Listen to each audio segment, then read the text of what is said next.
Baik, bismillahirrahmanirrahim. Assalamualaikum warahmatullahi wabarakatuh. Alhamdulillahirabbil alamin. Assalatu wassalamu ala asrafil anbiya'i wal mursalin wa ala alihi washabihi ajma'in. Amma ba'd. Alhamdulillahirabbil alamin.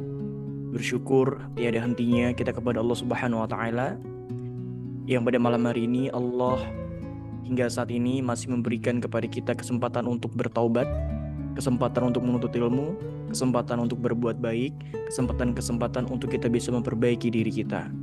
Kemudian salawat serta salam juga jangan lupa mari sama-sama kita panjatkan juga kepada junjungan kita, suri tauladan kita, baginda Rasulullah Muhammad SAW, yang semoga sebab kecintaan kita terhadap beliau menjadi sebab kelak kita akan dikumpulkan bersama baginda Rasulullah Muhammad SAW beserta keluarganya, beserta para sahabatnya dan juga para kekasih-kekasihnya. Alhamdulillahirabbil alamin.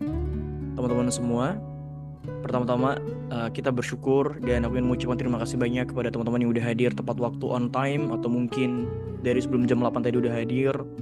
Dan mudah-mudahan ketepatan waktu teman-teman semua, kemudian ikhtiar serta apapun yang teman-teman korbankan untuk bisa hadir pada malam hari ini itu dinilai sebagai amal kebaikan dan mudah-mudahan menjadi pahala untuk teman-teman semua. Alhamdulillah teman-teman, pada malam hari ini merupakan pertemuan pertama untuk segmen yang baru gitu ya, yaitu dibacain. Nah, sedikit info teman-teman, untuk segmen ini akan kita adakan insya Allah bulan September ini di setiap hari Kamis malam Jumat begitu ya. Dan apakah akan selalu sama Kak Abizar? Tidak.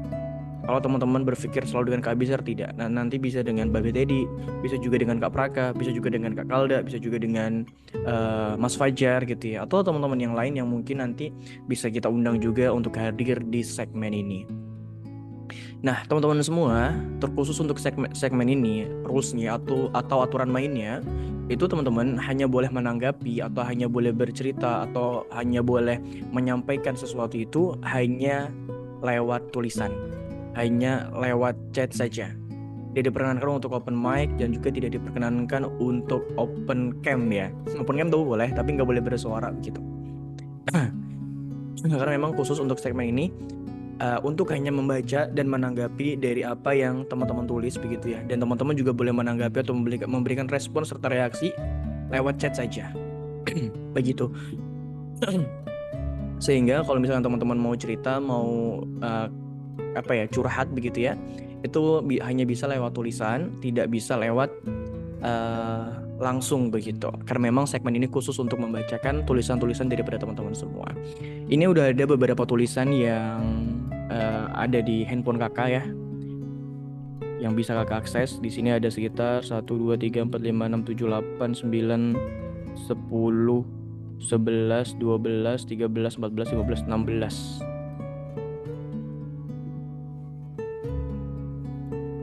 16 orang.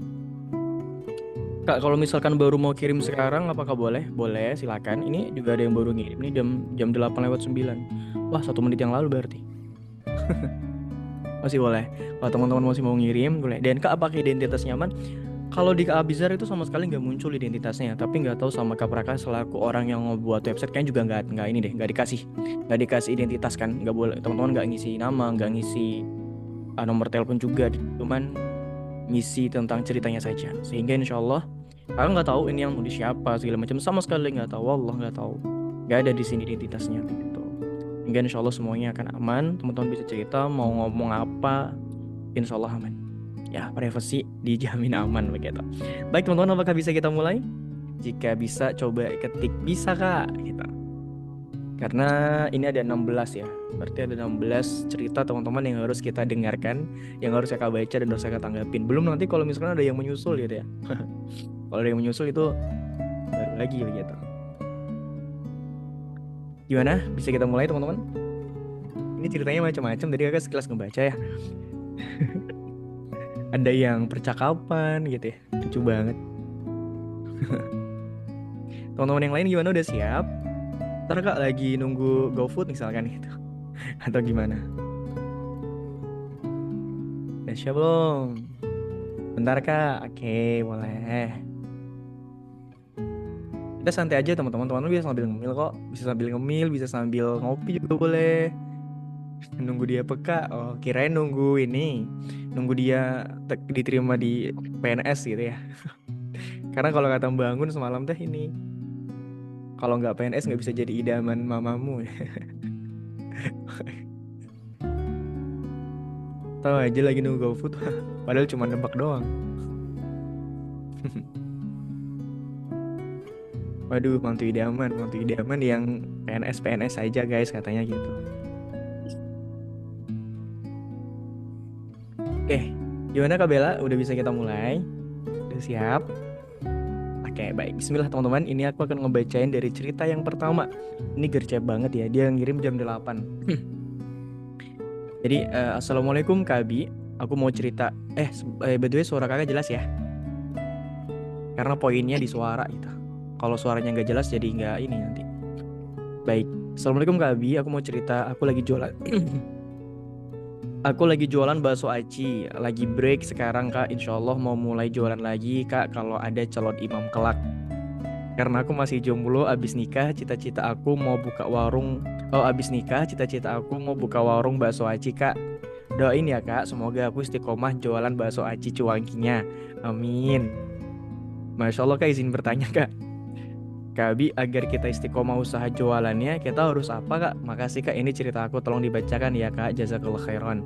Jadi beliau ini bertanya, cerita kalau misalkan dia jualan bakso aci cuanki gitu ya. Saat ini sedang break dan nanti akan dilanjutkan kalau ada calon imam. Cita-citanya setelah menikah mereka mau jualan bakso aci cuanki gitu ya. Soalnya ini keren banget, udah ada visi ya. Nanti setelah nikah usahanya apa dan seterusnya, itu keren loh. Kak izin bertanya, agar istiqomah usaha jualannya kita harus apa Kak? Oke.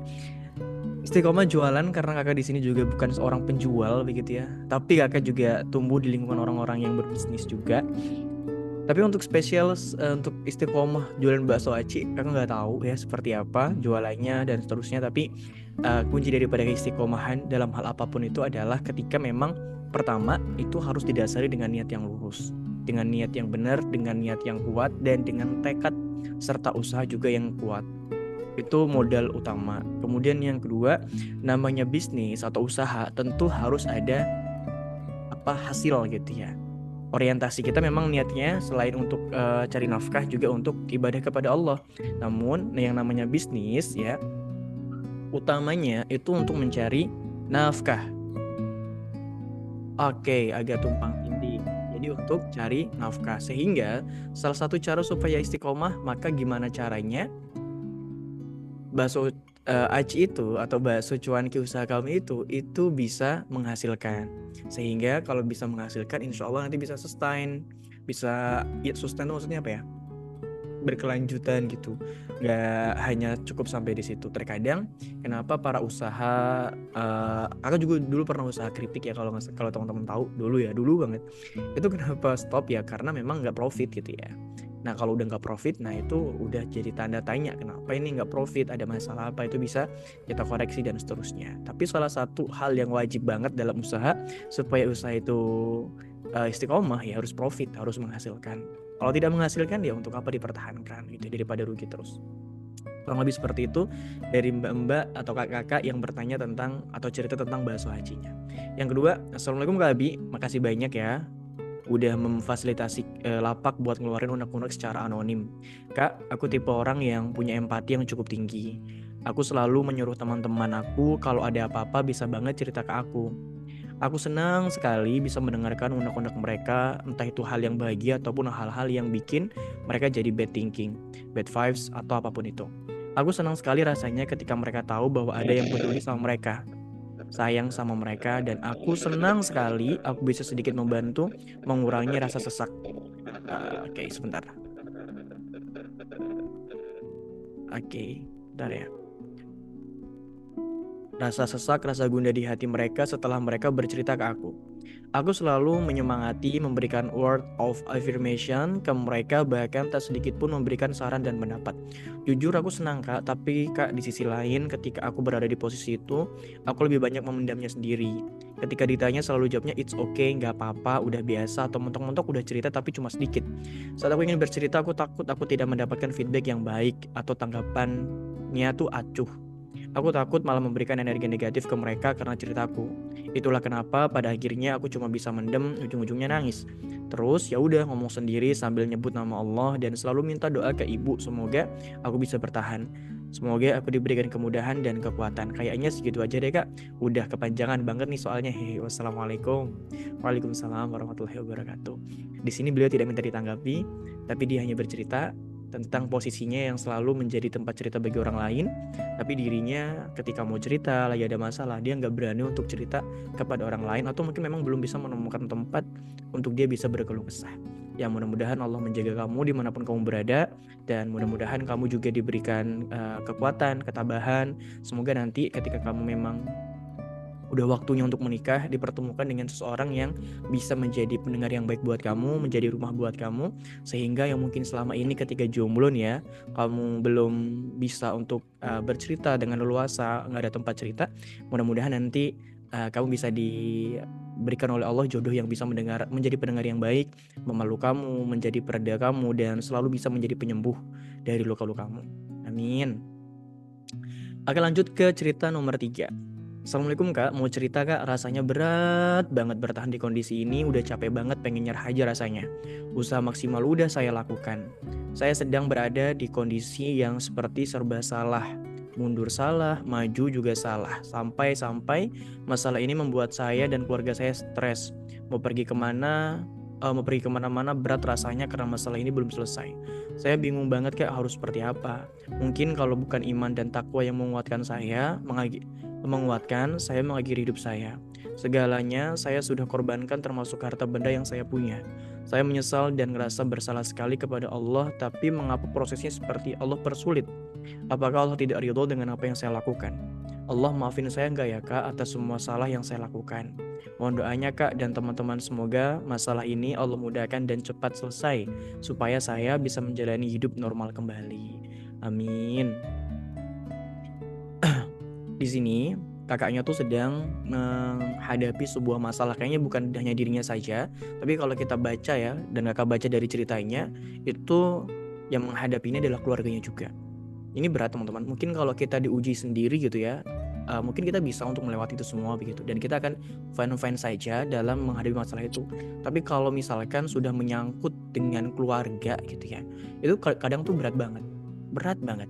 Kita bisa untuk nahan lapar 1 hari 2 hari, tapi kita nggak akan tega kalau ngelihat keluarga kita, ayah kita, adik kita, atau siapapun itu jadi nggak makan juga begitu, lapar juga, kita nggak akan tega. Tapi kalau secara pribadi yang diuji, kita bakal kuat saja. Nah ini kakaknya sudah melibatkan keluarganya dalam masalah ini. Ada 2 pertanyaan dari cerita ini yang mungkin beliau minta ditanggapi. Yang pertama adalah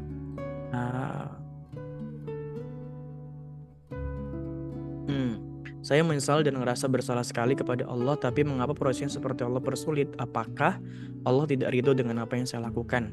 Baik, ujian atau masalah dalam kehidupan kamu itu bukan berarti bertanda bahwasanya secara otomatis itu tanda kalau Allah itu tidak ridho. Bahkan bisa jadi ketika Allah memberikan ujian di dalam kehidupan kamu, ketika kamu setelah mengakui bahwasanya ya Allah aku salah, ya Allah aku berdosa, terus kemudian Allah menguji kamu, itu bisa jadi adalah cara Allah untuk mengampuni dosa-dosa kamu. Itu cara Allah, lewat ujian itu dosa kamu berguguran, dan dari kesabaran itu yang akan menggantikan dosa-dosa kamu menjadi pahala. Ya, maka kesulitan ataupun ujian yang Allah berikan kepada diri kamu itu bukan berarti secara otomatis ya Allah itu tidak ridho. Tidak, tapi bisa jadi itu karena ketika itu kamu tuh sedang di fase memperbaiki diri. Kamu telah mengaku misalkan aku salah ya Allah, aku banyak dosa, maafkan aku, kamu bertobat, maka Allah memberikan ujian itu untuk apa? Menggugurkan dosa-dosa kamu.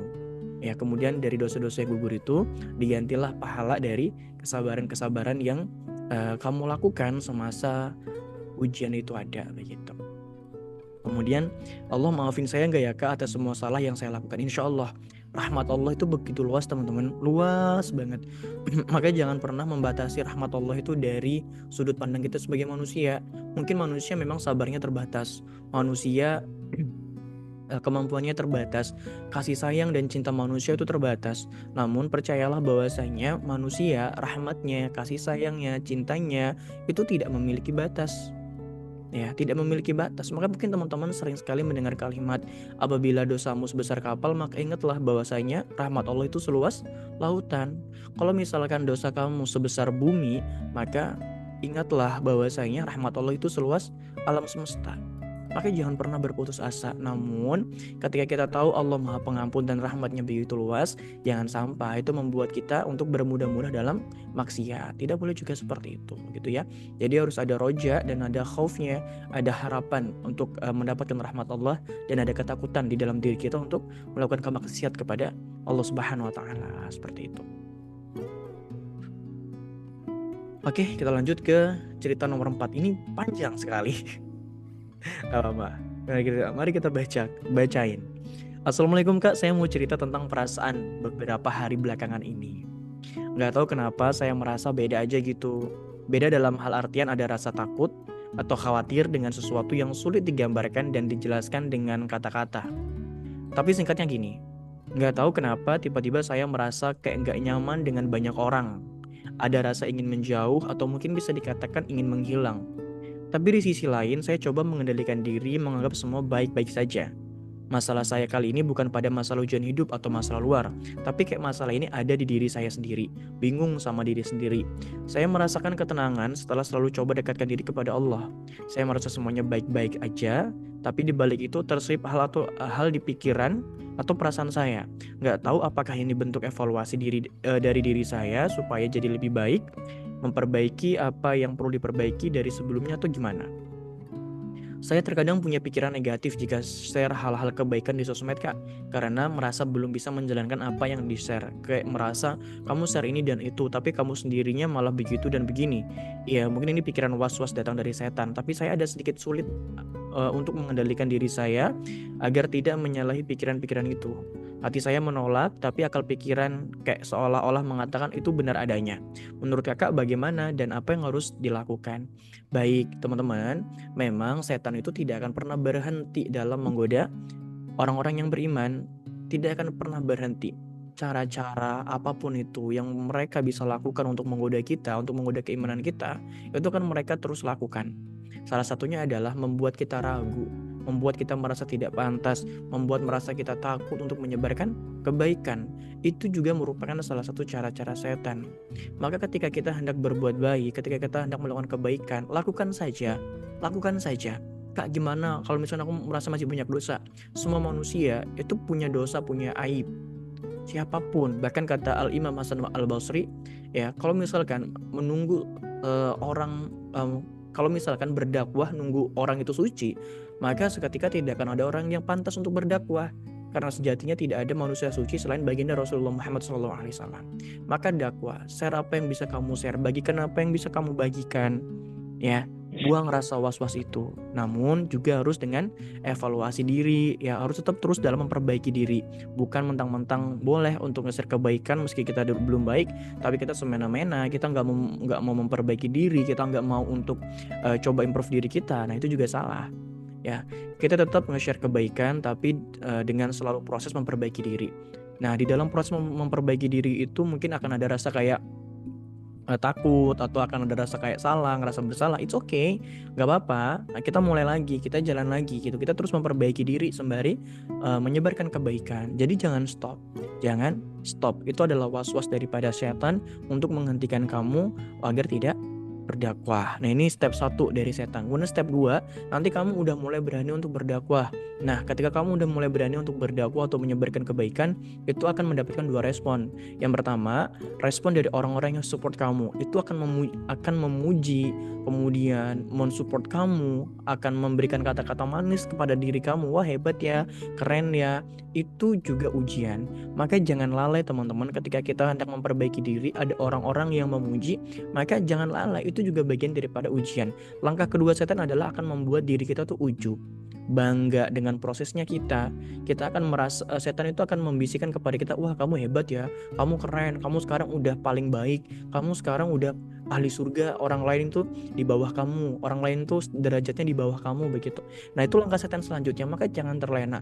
Ketika dipuji, pujilah Allah. Kamu begini karena Allah menutupi aib-aib kamu. Kamu terlihat baik karena Allah menutupi keburukan-keburukan kamu. Maka ketika dipuji, pujilah Allah, Allahu Akbar, atau puji subhanallah, alhamdulillah. Terusnya pujilah Allah karena yang ditampakkan oleh Allah adalah kebaikan-kebaikan kita. Mungkin kalau Allah membuka aib kita, orang tidak akan pernah memuji kita. Gitu ya. Maka ketika ada orang memuji di saat proses kita memperbaiki diri, puji Allah karena itu adalah karunia dari Allah. Ya, karena kalau tanpa karunia Allah kita tidak akan bisa sampai di titik itu. Gitu ya. Kemudian respon kedua, oleh orang-orang yang tidak suka, maka kamu akan dicaci maki, maka kamu akan dihina, maka kamu tuh akan diberikan kalimat-kalimat negatif. Maka di sini juga kamu nggak boleh stop. Ingat, tujuan pertama dalam berdakwah adalah untuk mencari ridhonya Allah. Tujuan pertama dalam menyebarkan kebaikan itu untuk mencari pahala. Maka jangan sampai ketika kita mencari ridhonya Allah, ada perkataan-perkataan manusia yang itu bisa membuat kita down, terus membuat kita berhenti dalam berdakwah. Tidak. Kalau merasa capek, istirahat boleh sejenak saja. Setelah itu besoknya kita lanjutkan lagi untuk bisa berdakwah kembali. Gitu ya. Dan itu adalah step-step daripada setan. Nanti ketika kamu udah bisa lewatin step 1, step 2, nanti akan ada lagi godaan-godaan setan. Akan didatangkanlah orang-orang kayak lawan jenis yang akan menggoda keimanan kamu dan seterusnya. Maka hati-hatilah. Maka berlindung kepada Allah dengan doa yang diajarkan oleh baginda Rasulullah Muhammad SAW. Apa doanya? Ya muqallibal qulub, tsabit qalbika ala dinik ya. Semoga Allah meneguhkan hati kita di atas agama ini begitu. Gitu ya. Kemudian pertanyaan ke-6, ini gak terlalu panjang. Aku gak tahu gimana ceritanya, tapi dari kecil aku emang udah ikut dan dibesarkan oleh ibu, mbak kandung papa. Ibu dari ibu, atau di sini disebut mbak kandung papa, mungkin kakak ya, kakaknya papanya, dan ayah suaminya ibu. Oke. Pas aku SMA, aku baru tahu kalau ada sepupu aku yang juga diasuh sama kakak orang tuanya. Kakaknya papa aku juga, saudara papa aku rame, melebihi Gen Halilintar malah. Oke. Tapi sepupu aku tuh ikhwan, dan yang ngasuh dia tuh khola, dia mbaknya papa juga. Oke. Dan aku masih ingat kalau sepupu aku yang lain, ikhwan akhwat juga pernah ikut ditampung sama ayah ibu. Tapi aku dan adikku ini beda. Kami literally dijadiin anak sama mereka. Sampai mereka pun bilang kalau meninggal harta mereka diwarisin ke aku dan adik. Qadarullah, mereka dari dulu belum Allah amanahin anak. Oke. Terus aku masih samar-samar ingat sih kalau kadang aku tidur di rumah mama kandungku juga. Kadang bertiga sama papa kandung kalau beliau lagi pulang ke Palembang. Papa punya kebun jadi stay lebih lama di kota sana instead of di Palembang. Aku baru tahu kalau mama dan papa itu orang tua kandungku pas mama udah gak ke Bendung lagi sedihnya. Terus terang-terangan nanya, "Kak, kamu tahu gak sih mama ini mama kandung kamu?" Sekarang aku ngeh ortu mana yang kuat ngelihat anaknya malah deket sama orang lain dan gak mau sama dia. Pas kecil dulu aku dan adik tuh gak mau ikut mama papa karena ayah ibu ini bisa dibilang orang berada dan apapun fasilitas dikasih. Kemauan kami dipenuhi insya Allah. Tapi aku sekarang nyesel sih, berasa jahat banget dan jadi sumber sedihnya mama. Kalau papa gak tahu ya, papa kayak yang ridho aja aku sama adik aku ikut ayah ibu. Entah mungkin ini hal yang biasa di desa aku. Oke. Most of my family itu temperamental, didikan VOC lah kalau orang ngomonginnya sekarang. Jadi ya aku udah paham banget diserang fisik dan psikis tuh gimana. Aku ngiranya hidup aku ini aman-aman aja, ternyata enggak. Ketika aku udah kuliah, Allah kasih hidayah buat belajar. Di keluarga aku udah ada yang ngaji sih, cuma beda pemahaman sama aku sendirian yang literally memperjuangkan. Oke, setelah belajar aku menemukan di luar kalau ternyata ayah ini bukan mahramku. Jadi tahun 2022 sepulang KKN aku memutuskan buat tetap pakai kerudung di rumah. Even tidur pun aku pakai kerudung karena ayah ibu nih kadang nggak tahu batasan, ngerasa aku tuh anak kandung mereka. Ternyata respon orang rumah nggak cukup baik, apalagi karena banyak tekanan. Rambut aku jadi rontok dan aku makin disudutkan buat melepas kerudung di rumah. Tapi alhamdulillah Allah kuatin dan kasih jalan. Sampai sekarang aku masih berkerudungan di rumah rumah walau nggak bisa gamisan. Ya at least ini ikhtiar aku. Sejak belajar ya tentunya nggak lagi melanjutkan hal-hal yang ternyata bertentangan syariat. Terus ngingetin orang di rumah juga. Tapi apa? Aku dibilang sesat. Ini sesatnya pakai DH ya, jadi sesat. Aku dimaki, aku nggak dibolehin ngaji, keluar rumah pun nggak boleh. Aku habis resign dan sekarang lagi nggak ada kesibukan apa-apa, jadi nggak ada alasan juga buat curi-curi waktu buat halak. Oke. Even kajian online pun aku kudu mikir-mikir gimana caranya. Dibesarkan dengan cara yang temperamental, tanpa sadar ternyata aku yang ngikut. Belum lagi mereka nih kadang suka suul adab. Aku sebenarnya alhamdulillah udah sempet bisa ngerem ketantrumanku ini sejak ngaji dan kumpul sama orang-orang soleh. Oke, ini dari pola asuh kemudian berdampaklah kepada si anak ini. Tapi sejak aku jauh dari jamaah, ngaji juga nggak bisa, jadi beberapa waktu lalu aku mendadak sampai ngerusakin beberapa barang. Pemicunya salah satu orang di rumah suul adab ke aku, secara nggak sadar. Sorry, aku tuh jadinya bingung, rem udah mulai blong karena lama nggak belajar. Keluar nggak ada alasan, di rumah aja dosa tetap dapat karena aurat nggak sepenuhnya terjaga. Dari semester 5 aku udah ada concern buat nikah. Oke, tapi sejak mulai belajar niatnya baru bener. Tapi aku mikir, aku aja masih suka tantruman. Gimana nanti ke suami dan anak-anak? Aku gak mau malah nyakitin mereka. Aku juga bingung, ini bakti aku ke mama papa, mama tiri, ayah, ibu gimana? Gimana baginya? Gimana kalau mereka keburu pulang atau akunya yang keburu dipanggil? Meanwhile, adikku sampai sekarang masih ngira kalau ayah, ibu tuh ortu kandung dia. Oh iya, mama papa itu cerai ketika aku SMP. Adik aku masih 2 tahun, cerainya qadarullah gak secara baik-baik dan aku dilarang kontakkan or ketemu sama mama. Dan aku mikir sampai kapan? Akhirnya 2022 aku beraniin diri speak up ke papa via WA yang saat itu papa lagi nggak di Palembang. Aku bilang, papa boleh nggak ketemu mama? Ternyata besoknya papa langsung ke Palembang. Malam hari pas aku kontak papa sampai nggak bisa tidur. Aku nggak tahu mereka ini mikirnya apa. Nggak bisa dipungkiri juga kalau mama dan nenek, ibunya mama tuh dulu jahat ke papa dan ayah ibu. Jadi asumsi aku, mereka ini takut kalau aku dan adik balik ke mama. Setibanya papa di Palembang, papa ngobrol ke ibu. Aku dikonfront dan ibu sampai nangis-nangis. Dibilang kak, aku nggak boleh dulu reach mama sampai aku wisuda. Aku yakin, tapi tanpa izin ke mama papa karena udah ngerasa bersalah banget ke mama. Aku buka gerbang selebar mungkin buat mama masuk untuk ke akses aku. Mama suka mantengin story IG aku dan ujungnya mama WA aku. Saat itu aku belum wisuda, masih struggle sama skripsi. Aku udah kontakkan sama mama. Sepulang aku ngaji, aku juga ketemu sama mama dan bunda, mbaknya mama, dan dibawa ke rumah nenek. Pecah tangis nenek di sana. Aku ketemu om, tanteku, kakekku yang even udah gak lama ngenalin aku dan even gak bisa duduk lagi. Udah BAK atau BAB di tempat tidur. Ya, setelah beberapa hari aku berkunjung di rumah daripada nenek dan kakekku meninggal. Bentar ya.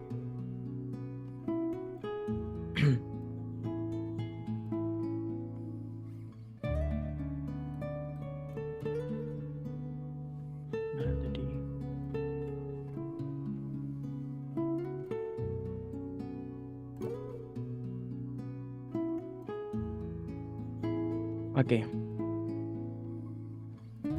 Kakek aku meninggal, tapi aku nggak nemu cara gimana buat kesana. Sampai sekarang aku belum ketemu lagi sama mama. Aku bingung gimana cara ketemu, gimana cara bisa ngaji lagi, gimana ngasih tahu adik aku. Aku mau nikah tapi nggak mau membahayakan mental suami dan anak-anak. Dan aku ngerasa ilmu aku buat menjalankan peran di pernikahan tuh belum ada. Aku lagi berusaha cari cara buat keluar dari kota ini biar aku bisa menjalankan syariat lebih aman dan nyaman. Entah itu lanjut S2 atau kerja yang jauh. Mohon doanya teman-teman semua. Makasih udah menyediakan wadah curhat ini kak. Tolong saran dan doanya. Baik. Cukup panjang. Gimana teman-teman? Mendengarkan semuanya atau tidak mendengarkan? Jadi beliau ini, kalau aku sekilas ya, ngambil garis atau benang merahnya, beliau itu tinggal sama ibu dan ayah yang merupakan bukan orang tua kandungnya. Orang tua kandungnya itu udah cerai ketika dirinya sejak kecil ya kayaknya tadi, ketika adiknya berusia 2 tahunan gitu. Dimana di keluarga yang saat ini, singkatnya, dirinya itu tidak bisa untuk belajar, nggak bisa untuk ngaji, nggak bisa untuk keluar gitu untuk belajar syariat. Beliau nggak bisa karena memang mendapat tekanan dan larangan dari orang di rumahnya, atau dia menyebutnya tadi ayah atau ibu gitu ya, bukan orang tua kandung. Orang tua kandungnya sudah bercerai, dan di saat ini dia itu sedang tidak bisa merasakan kayak untuk belajar, untuk ngaji lagi, udah nggak bisa gitu ya. Dan dia saat ini sedang berdoa sama Allah, berharap kalau bisa ya dia keluar dari kota itu dan kemudian dia bisa bebas ngaji, bebas belajar gitu ya, sembari untuk mempersiapkan diri dalam menuju jenjang pernikahan. Karena di sini di cerita itu dia juga sedang ikhtiar dan menginginkan kalau bisa tuh nikah begitu, tapi dengan kesadaran penuh dia sadar kalau misalkan ada sifat-sifat temperamen yang masih ada dalam dirinya, yang dia itu tidak mau apabila dia menikah nanti sifat temperamen itu menjadi bahaya bagi suami dan anak-anaknya gitu. Dan dia juga merasa kayaknya belum siap atau belum mendapat cukup ilmu untuk bisa melanjutkan ke jenjang pernikahan. Maka dia pending dulu sampai nanti dirinya siap. Mohon doanya ya teman-teman, semoga teman kita, saudari kita yang ini Allah berikan kesabaran, Allah berikan kekuatan, dan Allah berikan kemudahan. Ya ujiannya macam-macam ya ternyata orang-orang teh. Dan teman-teman yang saat ini yang leluasa bisa ngaji ya, bersyukurlah sama Allah gitu ya, karena tidak semuanya mendapati privilege atau fasilitas seperti yang teman-teman rasakan saat ini gitu. Oke, lanjut teman-teman. Nggak kerasa udah ya 8:30 loh, dan teman-teman bisa tetap stay, hebat. 6 tahun aku di perantauan dan aku pulang setiap setahun sekali, itu pun hanya pas lebaran aja. Orang-orang yang melihat selalu berpikir bahwa aku anak yang tega ke orang tua ya karena jarang pulang. Tapi di sisi lain aku pun punya alasan. Selama aku sekolah setiap hari aku dibully, diperlakukan kasar, ucapan orang-orang yang begitu menyakitkan, tidak hanya anak kecil, orang dewasa. Orang tua pun begitu, setiap melihatku orang-orang akan mengatakan hal-hal mengejek ke aku. Setiap pulang sekolah atau ngaji, aku selalu nangis. Sampai rumah aku akan bersikap biasa saja seolah tidak terjadi apa-apa. Sampai di rumah aku selalu dipertontonkan pertengkaran atau KDRT pun tak jarang ayah lakukan ke ibu. 6 tahun lamanya aku berproses, alhamdulillah sekarang udah banyak perubahan. Kelas move up, berarti ini alumni move up yang membantu aku untuk sembuh, ikhlas menerima takdir dan lain-lain. Segitu dulu, terima kasih sudah mendengarkan cerita singkat ini. Wah, Masya Allah. Ini ujian orang tuh macam-macam ya teman-teman ya. Ternyata kalau kita ngerasa ujian kita paling berat, ternyata di luar sana masih banyak yang lebih berat ya. Lagi di fase belajar buat, kita lanjut ya. Ini ke berapa sih? Ke-8 teman-teman. Lagi di fase belajar buat menerima segala yang udah terjadi. Jujur capek ngerasa diri jadi lebih sensitif dengan hal-hal kecil. Ngerasa kayak semua yang terjadi sekarang di luar prediksi. Banyak hal yang harus direlakan. Di awal memang sedih, ngerasa Allah benci sama aku, ngerasa kalau Allah udah marah karena aku udah ngelakuin banyak dosa. Tapi makin kesini makin sadar hikmah di setiap ujian yang Allah kasih. Kalau Allah gak menghadirkan kesedihan di hati aku, pasti aku udah terlena sama dunia. Kalau Allah gak kasih ujian ini, aku gak bakal sadar kalau aku gak selemah itu. Kalau Allah gak kasih ujian ini, aku gak akan pernah ngerasain nangis setiap kali sholat. Allah bener-bener sebaik itu. Wah, Masya Allah, beliau ini lagi belajar, lagi di fase belajar buat menerima segala yang udah terjadi. Dia menyadari kalau misalkan capek ya untuk di fase-fase pertama ketika kita coba untuk menerima, atau fase accepting ya, di dalam diri kita menerima segala sesuatu yang tidak bisa kita ubah. Awalnya emang capek teman-teman, capek banget, ngerasa lelah banget. Nah, di fase capek itulah nanti kita akan ada di fase titik terendah. Percaya deh, akan ada di fase titik terendah, yang dimana titik terendah itu tuh udah paling dasar.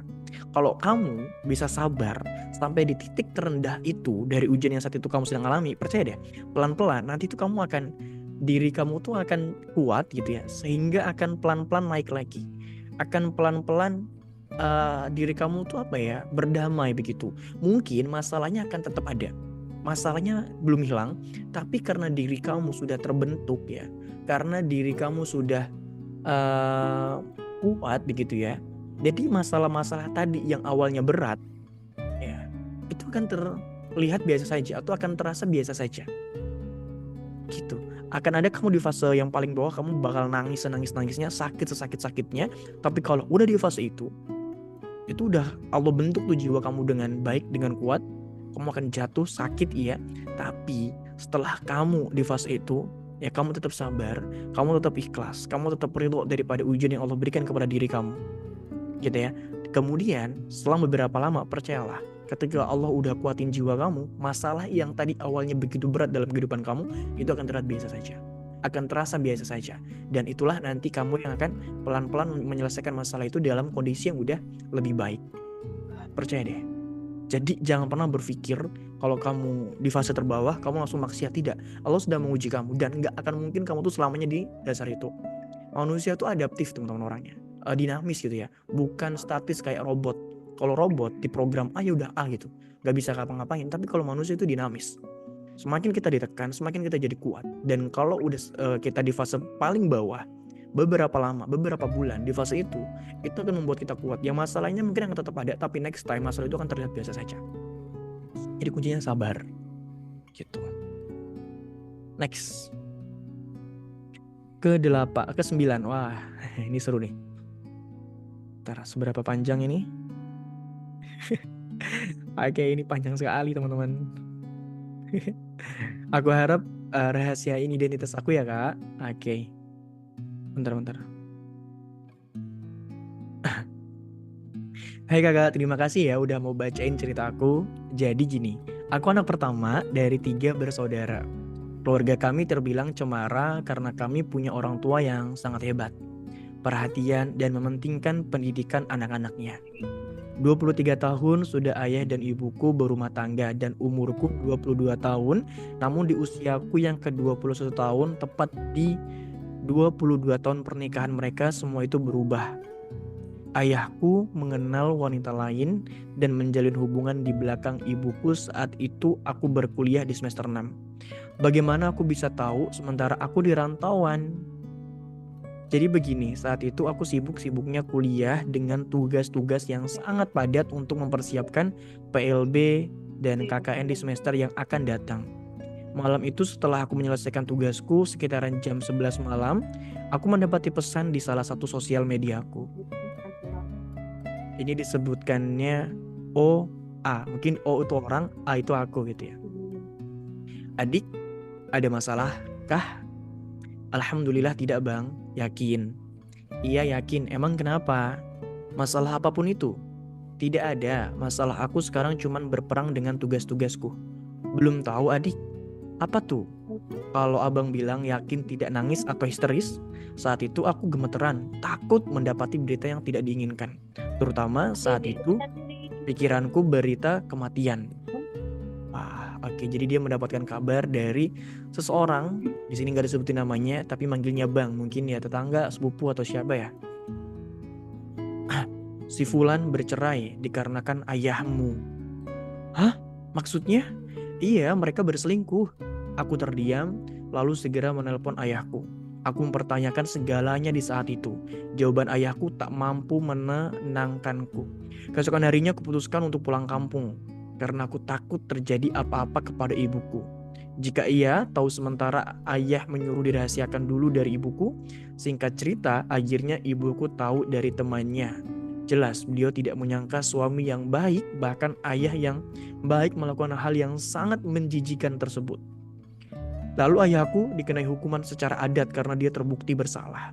Lalu ibuku tetap menerima dengan harapan ayahku akan berubah. Namun salah. Ayahku tetap melanjutkan hubungannya bersama perempuan itu, berkali-kali ketahuan baik denganku maupun ibuku. Sangat menguras tenaga serta pikiranku. Saat itu kuputuskan untuk cuti dari kuliah. Setelah kurang lebih 2 semester terlewati, melihat keadaan rumah sudah mulai kondusif, kuputuskan untuk kembali ke rantau, melanjutkan perkuliahan. Namun selama 3 minggu aku di sana, hatiku tak tenang. Setelah ku dapati berita bahwa ayahku sudah tidak menjalin hubungan dengan wanita itu. Merasa tidak yakin, lagi-lagi kuputuskan untuk pulang. Yang benar saja, ayahku belum berubah. Setiap hari ada saja tingkahnya untuk mengelabui ibuku. Pada akhirnya terbongkar bahwa ia sudah menikah bersama selingkuhannya. Ibuku drop, ia jadi sering menangis bahkan pingsan karena hidup di madu selama ini. Melihat keadaan ibuku demikian, kuputuskan untuk bercerita kepada kakekku. Jelas beliau menyuruhku untuk membawa ibuku bertemu dengannya. Ibuku menahan diri selama 3 minggu karena jika sudah ke keluarga, tentu perkara ini tidak main-main.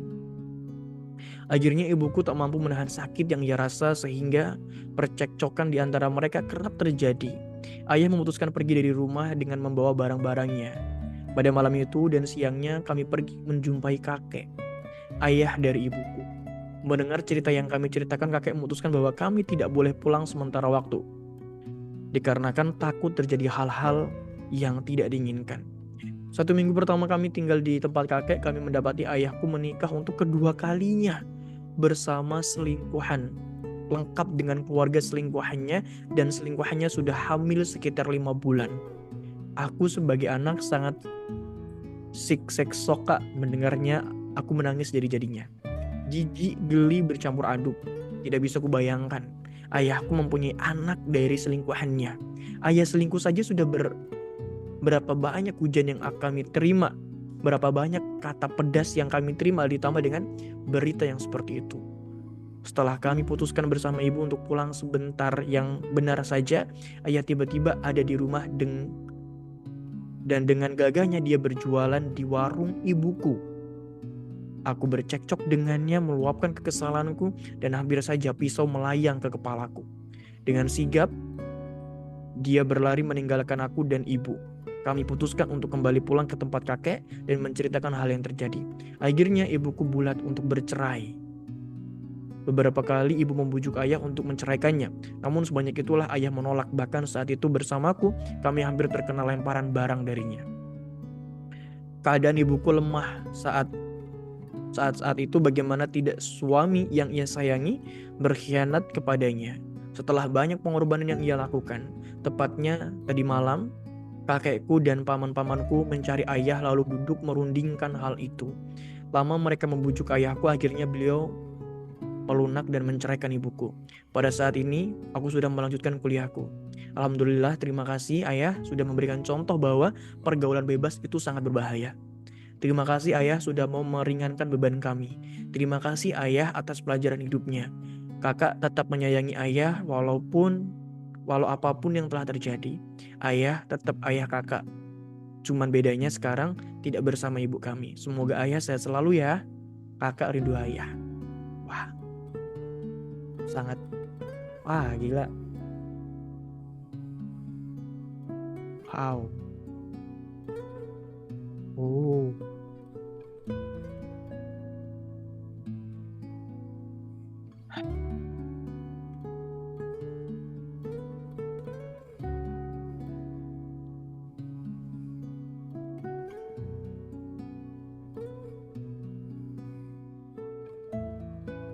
Apakah ada orangnya di sini? Kalau ada, kamu hebat banget loh.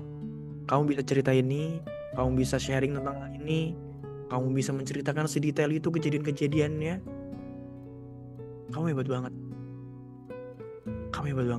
Karena gak semua orang tuh bisa menceritakan kisah sesedih ini loh. Aku gak tahu apakah kamu ceritanya sambil nangis, sambil meneteskan air mata. Gak ada tempat cerita, kamu cerita di sini. Wah, kamu tuh hebat banget. Serius, kamu keren. Gak semua orang tuh bakal sanggup. Dan kamu tuh cewek loh. Wah, gila, keren banget.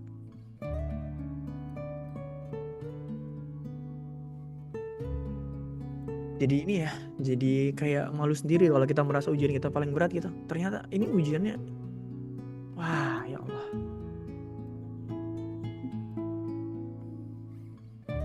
Ya, semoga Allah kuatkan kamu dan mudah-mudahan nanti semoga Allah memberkahi keluarga kamu, Allah memberikan rahmatnya untuk keluarga kamu. Mudah-mudahan setiap kesulitan dan kesabaran kamu dalam menghadapi ujian ini Allah ganti dengan pahala ya. Dan next time mudah-mudahan kamu dipertemukan dengan seseorang yang itu sayang banget sama kamu dan sayang banget sama ibu kamu. Kakak doakan semoga kamu senantiasa dalam rahmat, lindungan, dan ridho daripada Allah Subhanahu wa Ta'ala. Semangat ya kak, semoga kebaikan dan kesuksesan selalu menyertai kamu dan keluarga kamu. Amin. Oke, kita lanjut dulu ya teman-teman. Wah, masih belum bisa move on nih sama cerita tadi, kayak ini serius loh, keren banget orang ini. Nah, kita lanjut dulu ya. Udah mau jam 9, gak terasa, Masya Allah. Assalamualaikum. Boleh dibantu? De Abizar. Oke Kak. Saya orangnya introvert atau pemalu dan tidak tahu mau mulai dari mana, tapi menurut Islam yang baik dan benarnya. Gimana cara saya ngomong ke perempuan, oh berarti ini cowok, untuk ngajak ke hubungan yang lebih serius ke perempuan, tetapi untuk hubungan dengan saya yang sekedar tahu nama saja, tapi tidak kenal dekat. Bisa dibilang cuma satu universitas dan satu fakultas, tapi tidak sekelas, tetapi satu organisasi. Lebih tepatnya kami itu dan saya ada ketertarikan kepadanya. Oke. Maka cara menyampaikannya itu kamu bisa lewat perantara. Kalau misalkan kamu masih belum berani untuk menyampaikan secara langsung gitu ya, untuk mendatangi rumahnya secara langsung, kamu bisa melalui perantara. Perantara siapa? Perantara pertama bisa dari ustadz kamu. Kalau kamu punya ustadz, punya guru, bisa minta tolong kepada ustadz itu untuk bisa menyampaikan niat baik kamu kepada keluarga si A, atau menyampaikan niat baik kamu kepada si wanita tadi sama si perempuan tadi. Atau yang kedua, kamu ada kenal misalkan sama keluarganya, sama kakaknya, sama pamannya, coba untuk minta sampaikan kepada orang tersebut seperti itu. Tapi ini jenjangnya untuk jenjang yang serius ya, yang halal, bukan untuk main-main, bukan untuk pacaran, tidak. Tapi memang untuk kalau kamu udah siap nikah dan kamu pengen menyampaikan niat baik kamu, ya maka kamu bisa menggunakan orang ketiga. Kalau kamu memang masih takut atau malu untuk bisa menyampaikan secara langsung, itu saran dari aku. Karena kalau misalkan laki-laki sebenarnya kamu bisa untuk datang langsung ke rumahnya begitu. Tapi kalau memang kamu belum berani, kamu bisa minta ditemani atau bisa menggunakan lisan dari guru kamu atau pamannya atau orang lain yang memang mengerti dalam proses ta'aruf ini atau dalam proses kebaikan ini gitu loh. Kalau orangnya nggak ngerti, takutnya nanti malah terjadi keharaman-keharaman yang lain. Tapi kalau orangnya ngerti, insya Allah dia akan menjaga kamu juga agar tidak melewati batas dari proses atau interaksi yang sudah ditentukan seperti itu. Jadi gunakan lisan orang ketiga begitu. Oke, kita lanjut ke cerita 11. Wah, oke.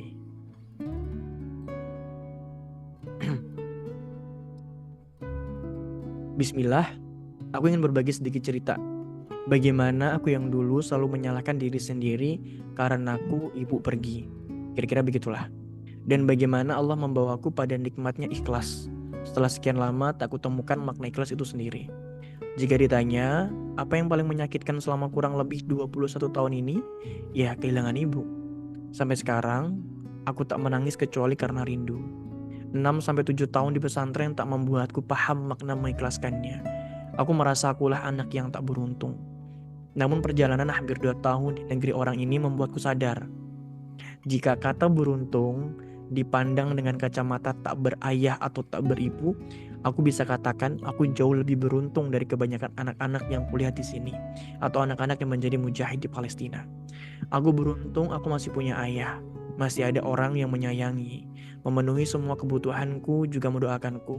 Tak sedikit kulihat bocah-bocah Mesir yang mungkin umurnya jauh di bawahku sudah bekerja. Ada yang keliling jualan tisu, ada juga yang jualan balon, bahkan ada yang rela mengambil upah, mengangkat barang berat dari lantai bawah ke lantai yang paling tinggi. Untuk sekedar informasi, di sini lantai paling tinggi bisa sampai 8 jika non-lift, dan itu kalau dihitung bisa 168 anak tangga. Dan biasanya yang kita beli itu gas yang biru atau beras yang 25 kilo. Ini semua dia lakukan demi 5-20 pon saja. Ada juga yang tidur di pinggir jalan raya tiap malamnya.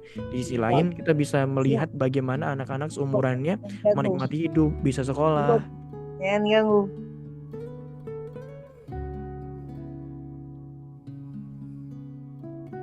Bermain juga makan minum dengan layak dan enak. Tak sesekali setelah berbuka puasa di Masjid Al-Azhar, beberapa anak menarik plastik sisa makananku sambil satu tangan mengisyaratkan kalau dia tengah kelaparan. Dan yang menyayat hati, kalau kulihat di pasar ada anak laki-laki umurnya mungkin baru 7 tahun, sedang mendorong kursi roda yang diduduki ibunya yang sudah tak punya kaki. Terlihat sangat hati-hati sekali. Di belakang dan di samping kanan kiri kursi roda terlihat beberapa tasbih, gelang, dan tisu. Dia juga menggendong tas ransel yang entah apa isinya. Ya, dia sedang menjaga ibunya sembari berjualan demi satu keping roti. Melihatnya aku tertegun. Aku masih layak sekarang kukatakan, aku bukanlah anak yang beruntung. Saat ziarah ke makam Imam Syafi'i, aku kembali tertampar, bukankah imam besar ini dulu juga seorang yatim? Bukankah Rasulullah SAW juga sudah yatim piatu saat seumuranku? Aku sudah mengikhlaskan semua yang telah kulewati selama ini. Memang tak mudah, tapi percayalah, Allah ada dan aku terus ada. Kalaupun nanti kita berada di titik menyerah karena merasa capek dengan semua ujian dan musibah yang Allah berikan, coba menunduk. Masih banyak manusia yang ujiannya hidupnya jauh lebih berat dari kita. Ujian kita itu gak ada apa-apanya. Harusnya kita bertanya, apa yang membuat mereka masih bertahan? Apalagi kalau bukan karena iman. Semangat dan sehat selalu. Mohon Al-Fatihahnya untuk ibunda tercinta. Jazakallah khair wa iyyakum. Ya teman-teman, sejenak kita membaca Al-Fatihah untuk ibunda saudara kita. Aku tahu nih siapa yang nulis. Ini beliau kuliah di Mesir, saat ini sedang mengenyam pendidikan di sana, dan tadi dia cerita tentang keadaan anak-anak di sana. Ada yang tadi menyentuh banget gitu ya, tentang seorang anak yang mendorong kursi roda, yang dimana di sana anak kecil baru berusia sekitar 7 tahunan mendorong kursi roda, ya sambil berjualan tisu, sambil menjaga ibunya yang udah nggak punya kaki, sambil jualan tasbih. Karena mungkin di rumahnya itu dia hidup sebatang kara, kalau ibunya ditinggal mau sama siapa? Kalau bayangan aku ya. Maka dia ajak ibunya pakai kursi roda yang udah gak punya kaki, sambil jualan tisu, jualan gelang, jualan tasbih. Anak usia 7 tahun. Wah, kadang nih kita nih gak pandai bersyukur banget.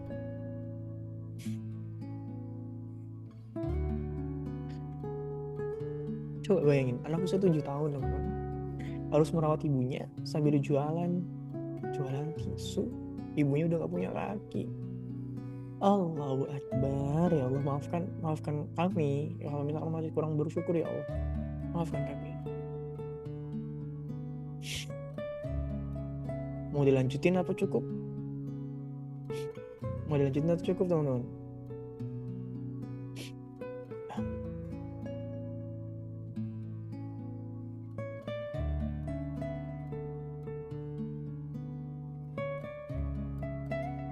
Lanjutin aja ya. Ini seru, ini wah banyak banget pelajaran kayak. Masya Allah. Oke, bismillah. Tahun 2022 adalah tahun kedua aku berkuliah. Di tahun itu juga aku mendapati kabar bahwa ayahku harus ditahan oleh kepolisian karena diduga korupsi. Keluarga besar, terutama pamanku, adik dari ayahku, selalu mengingatkan aku bahwa ini hanya sebentar. Tenang saja, semua akan selesai dan berakhir. Karena aku yakin mereka tahu bagaimana perasaanku ketika tahu kabar itu. Namun nyatanya sampai sekarang pun masalah itu tak kunjung selesai. Ayahku masih dalam kurungan. Aku seorang perempuan yang saat itu berusia 18 tahun. Dengan emosi yang masih labil dan sibuk mencari jati diri. Tentu saja sangat terkejut dan kecewa dengan ayahku itu. Aku yang tengah sibuk belajar mengkaji Islam, yang sangat membenci kejahatan korupsi, ternyata ayahku sendiri yang melakukan kejahatan tersebut. Aku sempat membenci ayahku. Aku tidak mau menemui, bahkan hanya menelpon dirinya. Aku tahu betapa pengap hidupnya di penjara. Tapi itulah resikonya kan. Dia harus merasakan itu kan. Aku sempat tidak peduli dengannya. Bahkan aku malu mengakui dirinya sebagai ayahku. Jujur, pikiranku sudah kemana-mana. Bagaimana kalau temanku menanyakan tentang ayahku? Bagaimana kalau nanti aku sudah tanpa ayah? Bagaimana kalau nanti aku menikah dengan latar belakang ayahku yang seperti itu? Lalu bagaimana kalau orang-orang tahu aku yang sibuk menyuarakan Islam, ternyata keluargaku sendiri tidak dalam koridor Islam? Aku malu, jujur. Bahkan sahabatku sendiri yang kupercaya tidak kuberitahu. Bahkan guruku sendiri tidak kuberitahu. Bagaimana yang seharusnya aku lakukan, Kak? Aku sudah mencoba untuk tetap menghargainya sebagai ayahku. Hanya saja berat sekali rasanya. Aku mencoba mengingat semua kebaikannya. Tapi aku tak tahu bagaimana jika nanti dia kembali. Apakah aku bisa mencintainya lagi? Bagaimana pendapat kakak tentang seorang pendakwah yang keluarganya sendiri jauh dari Islam? Jujur, ini adalah masalah yang berkecamuk dalam pikiranku. Di satu sisi, aku mau mencari pahala jariah untuk bisa menjadi hujah di hadapan Allah. Di sisi lain, dengan kondisi rumah yang seperti ini agaknya sulit untuk aku bisa istiqomah dalam dakwah. Tolong kuatkan aku teman-teman. Terima kasih, jazakumullah khairan katsiron. Semoga Kak Abizar dan teman-teman Haik semuanya selalu dalam lindungan Allah. Amin. Baik, satu hal yang harus teman-teman ingat, jangankan kita sebagai seorang pendakwah, sebagai seorang manusia biasa yang mendapati keluarga kita tidak ideal, tidak seperti apa yang kita sampaikan. Seorang nabi, ya, seorang nabi Lut alaihissalam tidak bisa mendakwahi istrinya untuk tidak mendukung LGBT. Nabi Nuh alaihissalam pun sama. Baginda Rasulullah Muhammad SAW pun tidak bisa merubah pamannya Abu Talib. Ketahuilah bahwasanya yang bisa merubah seseorang itu hanya Allah. Ranah diri kita menyampaikan, ranah diri kita berdakwah itu berbeda ranahnya dengan kelakuan, tingkah laku, perilaku dari keluarga kita. Jangankan kita sebagai anak, bahkan ada orang tuanya ustadz, anaknya tidak berjilbab. Apakah kita menyalahkan orang tuanya secara otomatis? Tidak. Barangkali orang tuanya memang sudah berdakwah, sudah mendakwai dengan sebaik-baiknya, tapi anaknya masih tetap tidak mau. Apakah kita menyalahkan orang tuanya secara langsung? Tentu tidak. Karena itu di luar daripada batas kemampuan manusia. Manusia tugasnya hanya menyampaikan, mendakwakan yang terbaik. Maka jangan minder, terus sampaikan. Kalau kita belajar tentang ilmu logika, berbeda argumentasi dengan perlakuan daripada keluarga kita, itu berbeda. Maka kalau kita fokus kepada pendapat kita, menyampaikan ilmu, menyampaikan kebaikan, itu berbeda dengan bagaimana tingkah laku keluarga kita. Mungkin akan ada orang-orang yang ketika kita berdakwah, kemudian orang itu tidak suka dengan dakwah kita, orang itu bisa menyerang keluarga kita, orang itu bisa menyerang kekurangan-kekurangan keluarga kita, dan itu udah pernah kita alami, gitu ya. Akan ada orang-orang yang seperti itu, tapi ketahuilah, orang-orang yang menyerang kita, kemudian menyerang secara personal keluarga kita, bukan menyerang secara argumentatif daripada pemikiran kita, orang itu telah gagal, logikanya cacat, dan orang itu berarti tidak punya argumen untuk bisa membantah argumentasi kamu. Sehingga karena dia tidak mampu untuk membantah argumentasi kamu, dia hanya bisa menyerang secara personality, keluarga kamu, ayah kamu, adik kamu, atau keluarga kamu, gitu. Maka tetap lanjut dakwah, tetap lanjut sebarkan Islam, tetap lanjut suarakan Islam, lanjut. Ketika ada orang yang menyerang secara personality tentang keluarga kamu, abaikan. Berarti orang itu tidak paham tentang konteks atau konsep daripada berargumentasi, ya, atau berpendapat, begitu. Pertama. Kemudian yang kedua, apakah aku harus tetap mengakuinya sebagai ayah? Iya, kamu harus tetap mengakuinya sebagai ayah. Sebagaimana Rasulullah SAW pun masih tetap mengakui pamannya Abu Talib, meski dia orang yang tidak menyembah Allah Subhanahu Wa Taala, dia tidak beriman. Apalagi ayah kamu beriman. Ya memang kita tidak bisa membenarkan korupsi adalah tetap perbuatan yang salah. Tapi mau bagaimanapun ayah kamu tetap ayah kamu. Sayangi iya, sebagaimana ia menyayangi kamu dulu waktu kecil. Ya, sayangi dirinya, jenguk, telepon. Ya, siapa tahu lewat kamu, lisan kamu, nasihat kamu, dia ngelihat tuh anak aku sayang sama aku, dia ngelihat anak aku peduli sama aku, dia ngelihat kalau misalkan kamu cinta sama dia, ya kamu menasehati dia. Siapa tahu hatinya tersentuh, kemudian dia berubah. Siapa tahu hatinya berubah. Kita nggak pernah tahu. Terkadang ya ada orang yang dia dinasihati secara lisan, dengan kata-kata, dengan argumentasi, dia tidak bisa untuk mendengarkan. Tapi ketika melihat akhlak yang baik, dia bisa untuk tersentuh. Sebagaimana baginda Rasulullah Muhammad SAW, ketika ada ceritanya yang pengemis buta. Dia benci sekali tuh pengemis buta dengan Rasulullah, dengan argumentasinya, dengan dalil-dalilnya. Dia tidak suka, sangat-sangat tidak suka gitu ya. Tapi ketika dia tahu kalau yang selama ini yang menyuapi makan, merawatnya itu adalah baginda Rasulullah, apa yang dia lakukan? Dia langsung bersahadat, dia langsung beriman. Karena pakai keindahan akhlak daripada baginda Rasulullah. Maka tetap kamu harus tetap bantu orang tua kamu. Kemudian cintai ayah kamu, sayangi ayah kamu, jenguk, telepon. Barangkali dengan kelembutan kamu, kemudian dengan doa yang kamu panjatkan kepada Allah, Allah ketuk hatinya, dia berubah jadi lebih baik lagi. Jadi jangan kayak gitu. Gak boleh kamu benci banget tuh. Gak boleh benci perbuatannya tapi tidak benci sosok ayahnya. Gitu ya. Oke, kita lanjutin lagi. Sebentar ya.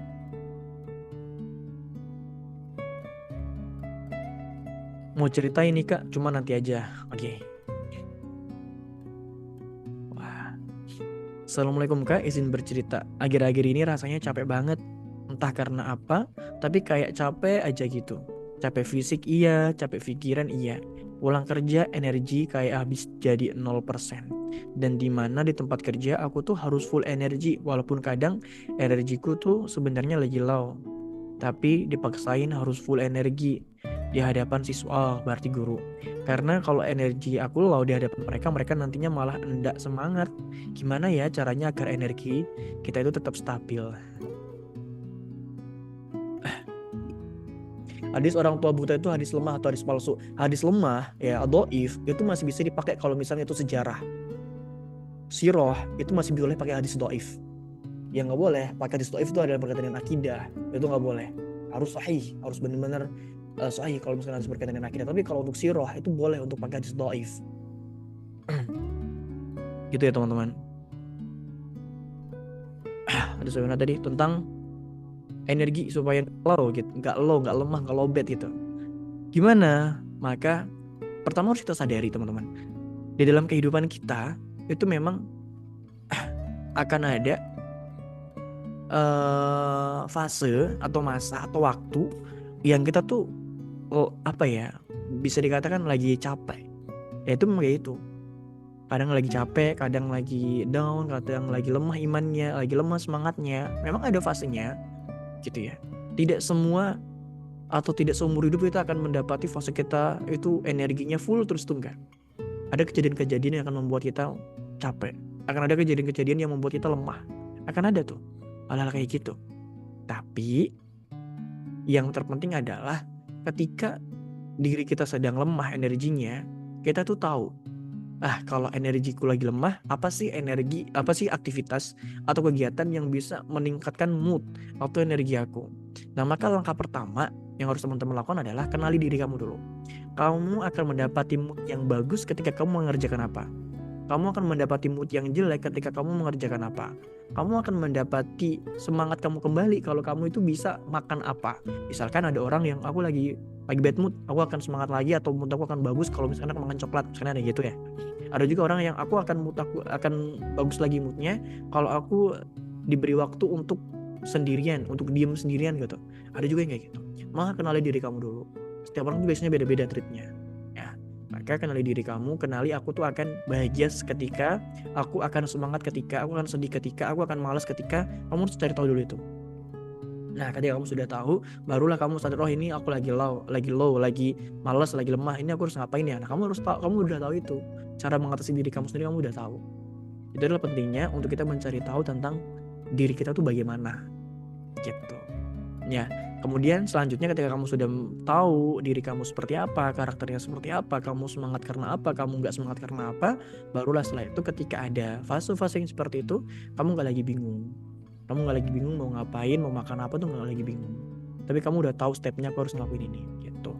Namun terkadang lemahnya diri kita juga karena mungkin aktivitas yang terlalu padat, aktivitas yang terlalu banyak gitu, yang membuat diri kita capek, yang membuat diri kita ingin istirahat atau membutuhkan istirahat begitu. Nah, kalau misalkan kamu di fase yang seperti itu, capeknya tuh karena padat aktivitasnya, coba deh untuk tidur siang, perbaiki nutrisinya, olahraga, itu akan mengembalikan energi diri kamu kembali gitu. Tapi kalau misalkan capeknya karena batin gitu ya, atau karena sebuah kejadian, maka itu tadi, kamu coba deh cari tahu kamu akan semangat lagi itu karena apa. Tapi kalau capek fisik gitu ya, maka mungkin kamu hanya butuh tidur siang. Maka kalau waktu weekend, kalau lagi nggak kerja, kalau lagi nggak ngajar, coba gunakan waktu tidur siangnya dengan sebaik mungkin. Bed rest lah, kasarnya begitu. Itu juga dibutuhkan kok, kita sebagai manusia. Gitu. Jangan dipaksain terus full. Kita sebagai manusia juga perlu loh untuk istirahat. Maka mungkin kalau teman-teman Mufab tahu ya, pernah cerita kalau setiap 1 minggu atau 2 minggu sekali atau sebulan sekali akan ada satu waktu yang saya itu jadikan hari itu sebagai hari yang bersanteria. Santai aja, bed rest banget gitu, nggak ngapa-ngapain atau santai banget, nggak seperti biasanya begitu. Dan itu perlu kita sebagai manusia untuk bisa menjaga diri kita supaya tidak terlalu capek. Karena kalau udah capek banget itu akan mengganggu sekali segala aktivitas yang kita lakukan. Begitu. Oke, next kita lanjutkan. Kak, sepertinya aku suka sama seseorang yang sudah punya istri.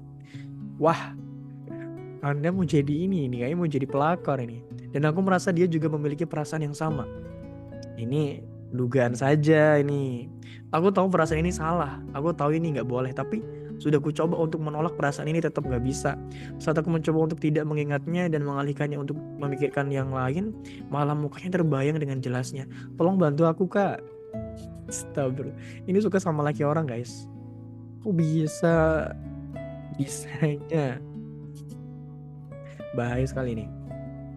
Ini ada di sini orangnya yang suka sama laki-laki suami orang yang udah beristri gitu ya. Maka kalau kamu nih ada perasaan-perasaan seperti ini teman-teman, coba deh untuk beristighfar. Ingat dia tuh udah punya istri. Ingat kalau misalkan bagaimana kalau kamu jadi istrinya. Kalau misalkan ternyata laki-laki itu selingkuh sama kamu misalkan, gimana coba?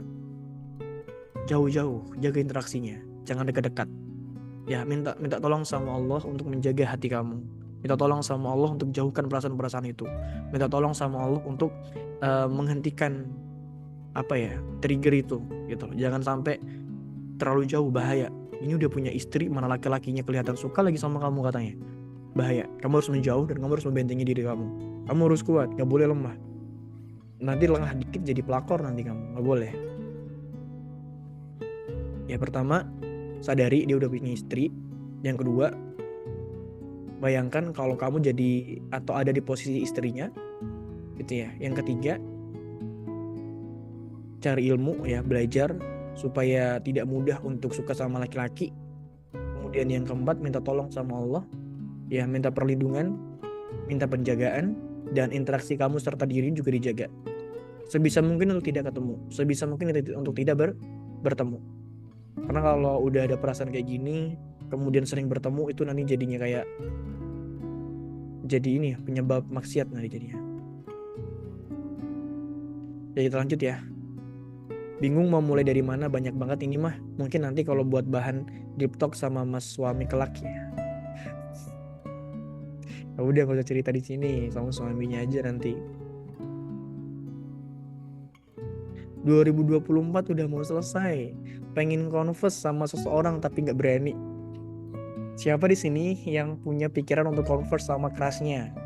Ada crush, tau kan crush ya, orang yang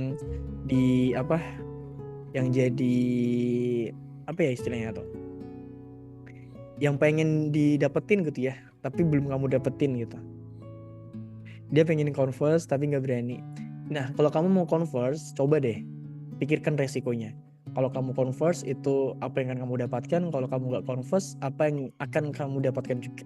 Pasti ada resikonya masing-masing. Kalaupun mau converse, jangan hanya sekedar. Kalau mau converse malah jangan sekedar kayak untuk mengungkapkan saja. Tapi nanti kalau mau converse itu di saat memang kamu udah siap menikah gitu ya. Kemudian kalau misalkan dia ternyata suka juga sama kamu, jadi bisa sama-sama siap ke jenjang pernikahan.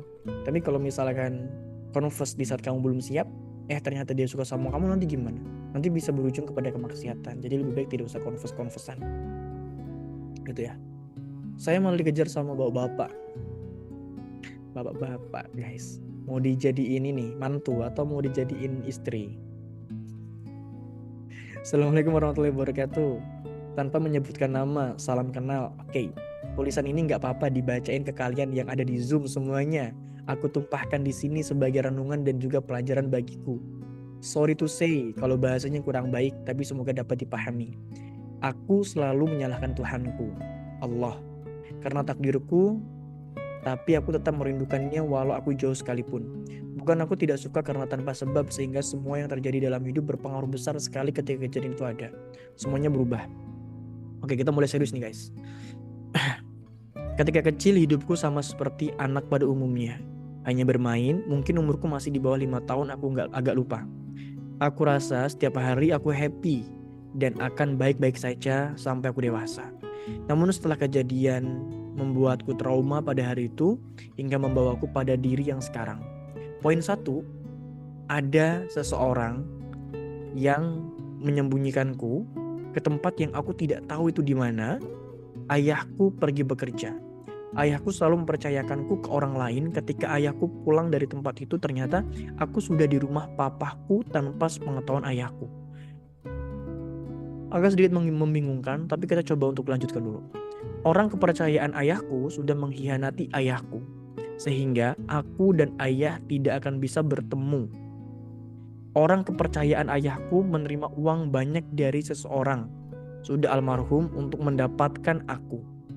Setelah itu, ayahku mendatangi rumahnya lalu bertanya, "Anakku di mana?" Ketika itu, seseorang yang mempunyai kuasa membawa pistol di tangannya dijawabnya, "Untuk apa kamu ke sini? Anakmu tidak ada di sini. Silakan pergi atau saya tembak mati kamu di sini." Dan sampai detik ini, aku tidak bisa bertemu ayahku. What?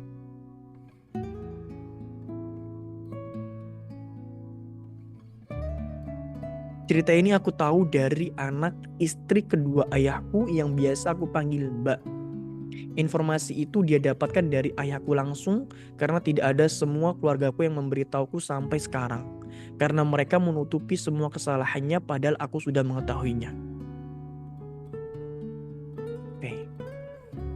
Poin kedua, 2016 ayah mendatangi rumahku. Kebetulan aku baru pulang dari sekolah. Aku sudah tidak mau bertemu ayah karena pikirku ayah sudah meninggalkanku sejauh ini. Ayahku tanya 2 kali, "Nak, kamu gak kangen ayah?" Aku tidak menjawab, tapi ayahku langsung peluk aku. Dan aku hanya bisa tahan air mata. Aku marah, aku benci, aku berkata dalam hati, "Buat apa sih ayah kesini? Aku gak mau." Aku langsung pergi ke kamar dan meninggalkan ayahku di luar. Sampai di kamar aku kunci pintu, lalu aku menangis tanpa suara. Aku menyadari aku salah ke ayah. Tapi aku pun sakit sekali. Kenapa ayah yang kucari selama ini? Ternyata tanpa sadar itu adalah tahun terakhir aku bertemu ayah. Ayah tidak akan kembali ke kota kecil ini, tempat di mana aku dilahirkan. Setelah ayahku pergi dari kotaku, masalahku bertubi-tubi di keluargaku. Selanjutnya aku ingat perkataan papaku, "Emangnya aku sayang beneran sama kamu?" Di hari lain, aku selalu dituntut papaku jadi anak pintar, sehingga aku merasa gak mampu jadi apa yang ia minta dengan banyak tekanan yang aku terima. Ditampar, dikunci di gudang, padahal aku tahu aku baru masuk ke dalam rumah. Semua pakaian sekolahku dilepas, bahkan aku belum sama sekali makan siang karena aku lupa bawa topi upacara waktu masih SD. Aku diikat di pohon depan rumah. Aku disebut anak bodoh, binatang, dan lain-lain. Apakah aku sehina itu ya Tuhan? Kenapa aku ada di sini? Mama dan papaku sering sekali berkelahi. Mamaku selalu menyalahkan aku atas apa yang terjadi sampai perkataan yang menyakitkan keluar dari ucapannya. "Kalau aku bunuh kamu, aku masuk penjara, selesai." Aku kabur dari rumah jam 9 malam ke rumah nenekku. Sampai pada akhirnya dijemput papaku dan kakakku, tapi aku belum mau pulang. Ada satu kamar yang biasanya untuk tamu, aku tidur di situ, lalu kakekku masuk ke dalam kamar. "Kamu jangan lupa baca doa ya, semoga semuanya insya Allah pasti baik-baik saja." Aku menangis lagi karena aku sudah tidak akan sanggup. 2019 aku sudah lelah dengan dunia. Aku pergi ke rumah nenekku. Aku sudah siapkan sesuatu yang tajam supaya aku bisa pergi selamanya di hari itu. Suara tangisku terlalu kencang sehingga almarhum tanteku mendengarnya dan mencari suaraku yang saat itu aku ada di kamar samping yang tidak ada orangnya. Almarhum tanteku tanya, "Kamu kenapa?" Aku jawab, "Aku gak apa-apa. Untuk apa aku hidup? Jangan halangi aku untuk pergi dari semua orang termasuk tante." Tanteku menanyakan semua permasalahan sampai pada akhirnya tanteku menanyakan semua permasalahan. Sampai pada akhirnya tanteku memberi semua nasihat. "Dek, mama kamu emang begitu orangnya. Cukup diamkan aja, gak apa-apa. Tante tahu rasanya, tapi sudahlah, perjalanan masih panjang. Percaya sama tante, kalau kamu belum makan, kamu ke rumah tante. Ada tante di sini, biasanya kan kamu selalu di sini. Tapi satu orang yang aku punya pergi. Kakek nenek yang selalu sayang aku juga pergi semua. Aku betul-betul sendirian." Apa yang sedang Tuhan persiapkan untuk hidupku dengan banyaknya trauma yang aku hadapi dari kecil. Sehingga rasa sayang tidak pernah akan aku rasakan dari siapapun. Kalau dari kalian ada yang tidak percaya cerita ini nggak apa-apa, karena aku berani berbicara sekarang ketika aku dewasa. Dari umur 17 tahun aku tidak pernah tahu ayahku di mana. Ketika umur 19 tahun aku yang cari tahu dari HP papaku, mulai dari tanteku, kakakku, sampai mendapat nomor ayahku, semuanya tidak mudah. Apalagi tanteku, adiknya ayah sudah meninggal, otomatis tidak ada bisa komunikasi dan mencari informasi banyak lagi. Tetapi sekarang aku sudah bisa hubungi ayahku, namun tidak bisa terang-terangan karena seperti kucing-kucingan. Oke. Bisa dipahami ceritanya teman-teman? Jadi sepertinya itulah, ini masalah internal keluarga. Aku nggak mau menjudge ceritanya seperti apa, kesimpulannya seperti apa, tapi yang jelas beliau saat ini sedang diuji oleh Allah Subhanahu Wa Taala, dipisahkan dengan ayahnya begitu ya, dan banyak sekali trauma yang dihadapi tadi, mulai dari kekerasan ya, verbal ataupun non verbal, dikatain binatang ya, dan lain sebagainya. Berat sekali. Dan dia jauh dari orang tua, dari ayah kandungnya gitu ya, yang dimana nggak bisa ketemu sama ayah kandungnya setelah bertahun-tahun. Saat ini dia udah bisa ngubungin, tapi masih kucing-kucingan, nggak bisa terang-terangan gitu. Kita doakan semoga kakaknya ini yang cerita Allah berikan ketabahan, dan mudah-mudahan nanti dipertemukan kembali dengan ayahnya dan dengan orang-orang yang menyayangi kamu. Amin ya rabbal alamin. Oke, ini masuk ke pertanyaan 2 terakhir dari satu ini dan kemudian satu lagi. Assalamualaikum Kak, izin melanjutkan pertanyaan lagi. Jika sekiranya ini pertanyaan nanti mendatangkan sensitif, maka tidak perlu dibacakan atau ditanggapi. Oke.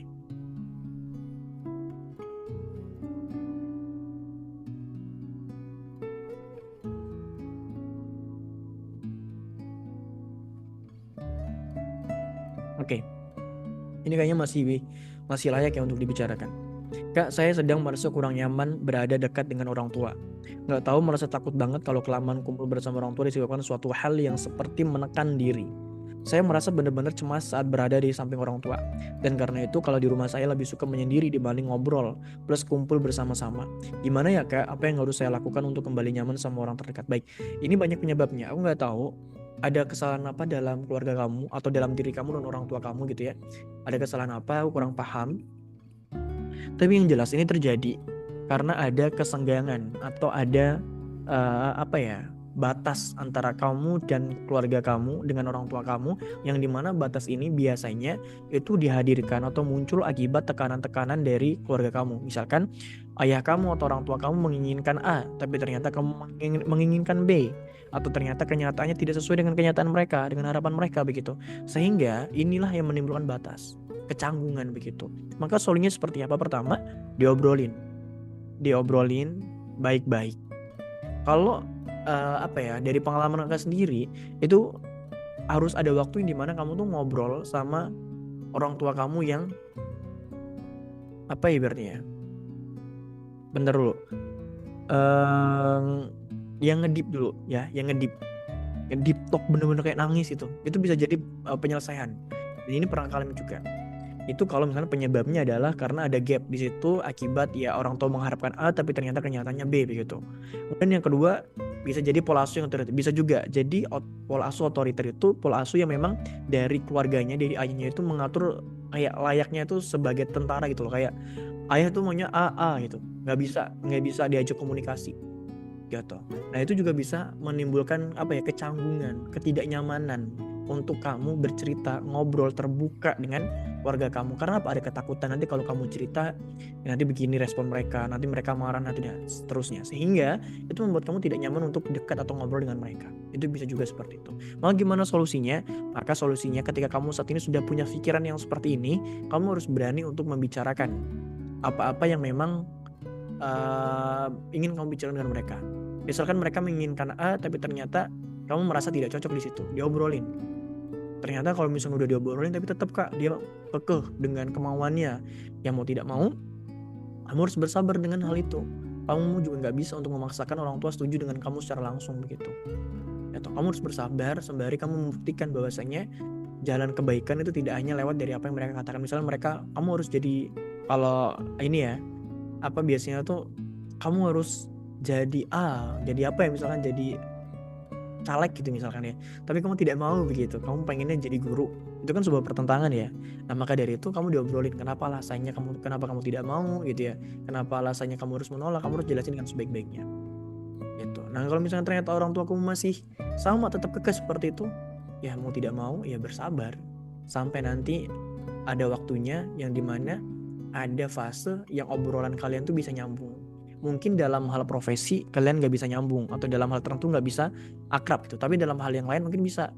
Misalkan kalian punya hobi yang sama dengan orang tua kalian, dengan ibu atau dengan ayah memiliki hobi yang sama, kemudian dari hobi yang sama itu bisa jadi bahan obrolan.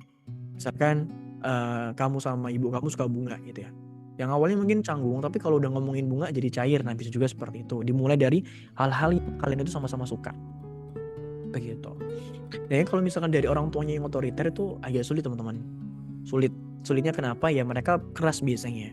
Mereka memiliki pendirian yang keras, mereka memiliki prinsip yang keras. Dan kalau kamu sama-sama keras, itu jadinya malah ribut nanti. Lebih baik di antara keduanya ada yang mengalah, ada yang menurunkan egonya. Gitu. Tapi tetap nggak boleh patuh dan taat kepada kemaksiatan. Selama memang perintahnya oke demi kebaikan dan perintahnya nggak ada haram-haramnya alias boleh dalam syariat, maka laksanakan saja. Karena kalau orang tua udah otoriter terus kamu juga keras, itu yang seringkali jadi pertentangan, jadi ribut besar nantinya. Itu dari saran dari kakak ya. Dan ini terakhir. Oke. Ada yang datang melamar beberapa kali, tapi memilih menunggu orang yang bahkan ia tak tahu jika namanya selalu kesebut. Ada yang melamar beberapa kali, tapi ditolak karena dia sedang menunggu orang yang bahkan ia tak tahu jika namanya selalu kesebut. Setiap kesempatan selalu berdoa dan meminta jika yang datang memang untukku, Allah ketuk sedikit saja hati ini untuknya. Nyatanya setiap kali ada yang datang, hati menolak terus-menerus. Tidak ada ruang sama sekali. Namun hari ini firasatku berkata beda. Sepertinya ia menyukai setangkai bunga indah, tapi bukan aku. Mungkin ini cara untuk mengikhlaskannya. Ini bahasanya ini banget ya, puitis sekali. Dia menyukai setangkai bunga indah, tapi bukan aku. Mungkin ini cara untuk mengikhlaskannya. Ya, sebenarnya gini teman-teman. Ini pertanyaan terakhir, jadi aku akan jawab agak sedikit panjang. Jadi gini, kalau kita udah menyukai seseorang atau kita cinta sama seseorang, maka mengikhlaskan itu bukan pada di akhirnya, tapi mengikhlaskan itu harus sudah dari awal. Contohnya seperti apa? Contohnya seperti ini. Misalkan aku suka sama seseorang, tapi di saat yang sama juga, di saat aku suka itu, aku harus sudah bisa menyisakan ruang ikhlas di dalam hati aku. Seandainya dia tiba-tiba nikah, aku harus siap-siap, aku harus ikhlas. Seandainya dia tiba-tiba dipinang, dilamar, dan dia menerima lamaran itu, aku harus sudah ikhlas.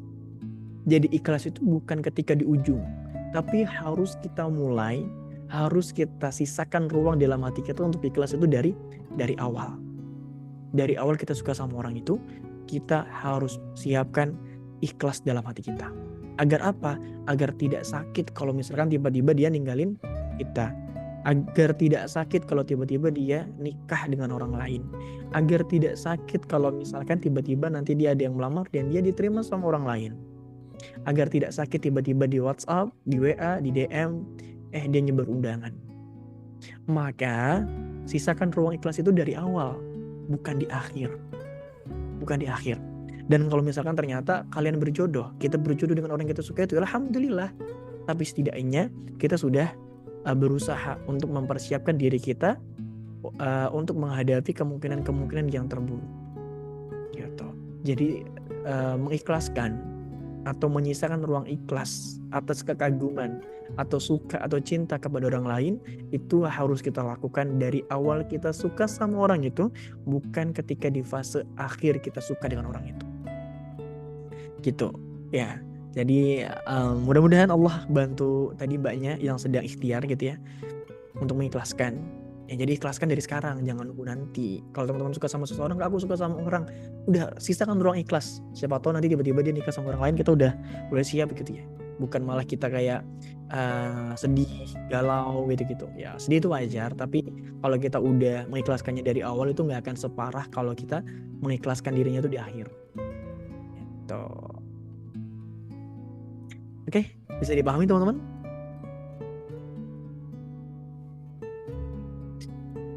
Oke, teman-teman semua.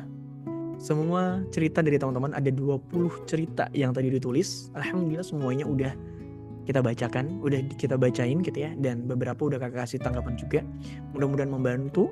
Dan kalau teman-teman next time 1 pekan ini ada cerita yang menarik yang pengen teman-teman ceritakan, teman-teman adukan, ceritakan saja di situ. Kakak sama sekali tidak tahu ini siapa orangnya, kecuali tadi yang di Al-Azhar ya, aku tahu orang itu ya, karena apa ya, dari kisahnya, dari umurnya, dari cara ketikanya kayaknya kenal gitu ya, gitu. Tapi kalau yang lain kayaknya aku nggak kenal, nggak, sama sekali nggak kenal.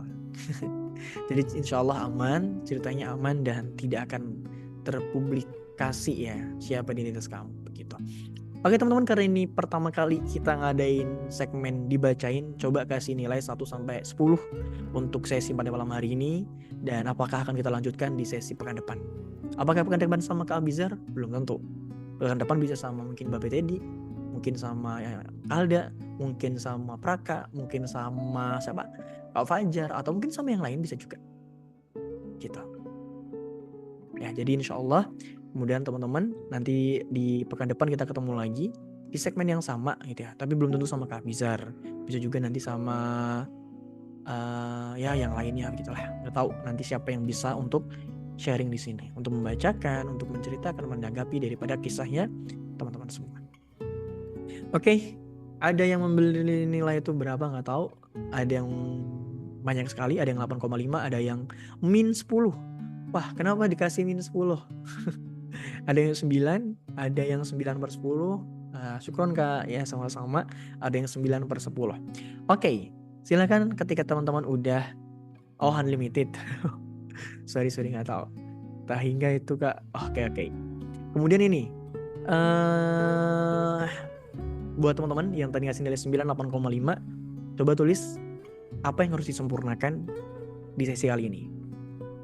Silakan tulis di kolom komentar untuk kita jadikan bahan evaluasi. Oh iya, kalau teman-teman mau cerita, tolong banget ya, diberikan tanda baca yang sesuai. Tadi itu aku nerabas karena nggak ada tanda bacanya gitu. Bingung nih, tanda bacanya nggak ada, jadi aku harus bisa menyesuaikan gitu. Kak bikin segmen ini setiap bulan. Ini nggak setiap bulan, setiap minggu, setiap Kamis malam Jumat segmen ini akan ada. Jadi kalau teman-teman bingung mau cerita kemana nih, cerita aja di sini, nanti dibacain gitu. Silakan.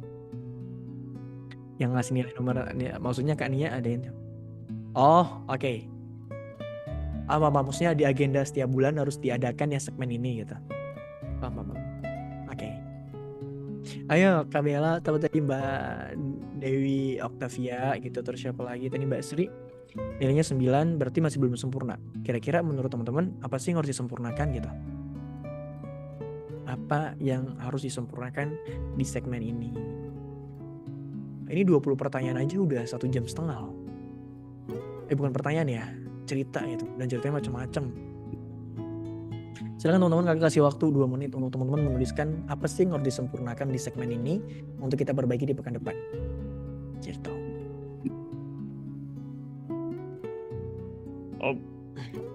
Thanks Kak Abi, setelah dengar cerita teman-teman yang lain jadi merasa nggak sendirian. Iya, ternyata tuh cerita orang tuh jauh lebih apa ya, lebih Masya Allah banget gitu loh. Dan mereka bisa bertahan, dan mereka tetap masih bisa bersyukur, dan mereka masih tetap bisa taat sama Allah, dan itu luar biasa sekali. Cara menyampaikannya Kak, gimana? Cara menyampaikannya harus gimana memangnya? Dan teman-teman harus ini ya, kalau bisa dikasih tanda baca. Kayaknya tadi nggak dikasih tanda baca, jadi satu paragraf itu tuh nggak ada tanda bacanya, cuma titik. Nanti aku bingung ini nadanya harus gimana gitu ya, karena kalau misalkan nggak ada tanda bacanya kan nggak tahu ya ini apa nih, pernyataan, pertanyaan, dan seterusnya.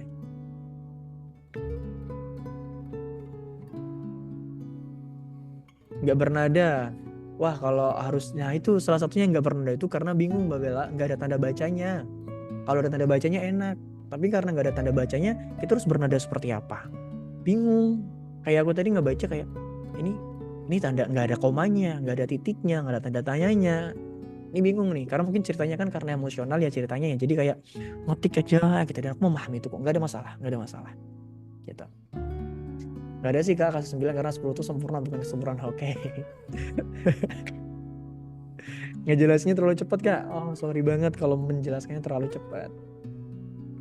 ceritanya mungkin sedih. Iya, sebenarnya benar ceritanya itu sebenarnya sedih, tapi karena aku mungkin bacanya kurang apa ya, kurang tepat mungkin ada bacanya ya. Jadi nggak kelihatan sedih begitu. Tapi teman-teman kalau mau cerita, kalau bisa ya, aku memahami kok kalian kenapa nggak nulis pakai tanda baca, nggak ada komanya, nggak ada titiknya tuh, karena mungkin ceritanya tuh sambil emosi tuh ya, kalau sambil nangis, mungkin sambil sedih ya. Terkadang memang abai ya terhadap tanda baca, sehingga kayak udah aku pengen ngomong ini dalam hati sambil nangis terus dikirim gitu. Ya itu apa namanya, kakak pahami hal itu. Karena memang kalau cerita sama nulis ketika emosi stabil itu beda. Teman-teman kalau nulis apalagi sedang sambil nangis itu kan seringkali kayak udah bodo amat deh tentang tanda baca, yang penting semuanya terungkap gitu ya. Ya kakak memahami itu, tapi kalau bisa harus di apa di tulis tanda baca kalau bisa, tapi kalau misalnya nggak bisa nggak apa-apa.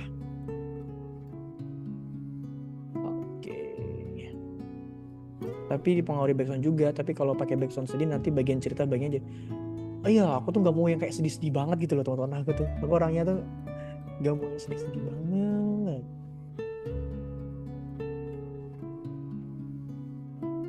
Kalau ceritanya itu sedih banget ya aku akan sedih gitu. Tapi kalau nggak sedih nggak mau disedih-sedihkan gitu. Kalau bacanya pakai emosi kita bisa ikut ngerasain apa yang orang itu rasakan. Iya sih, betul juga.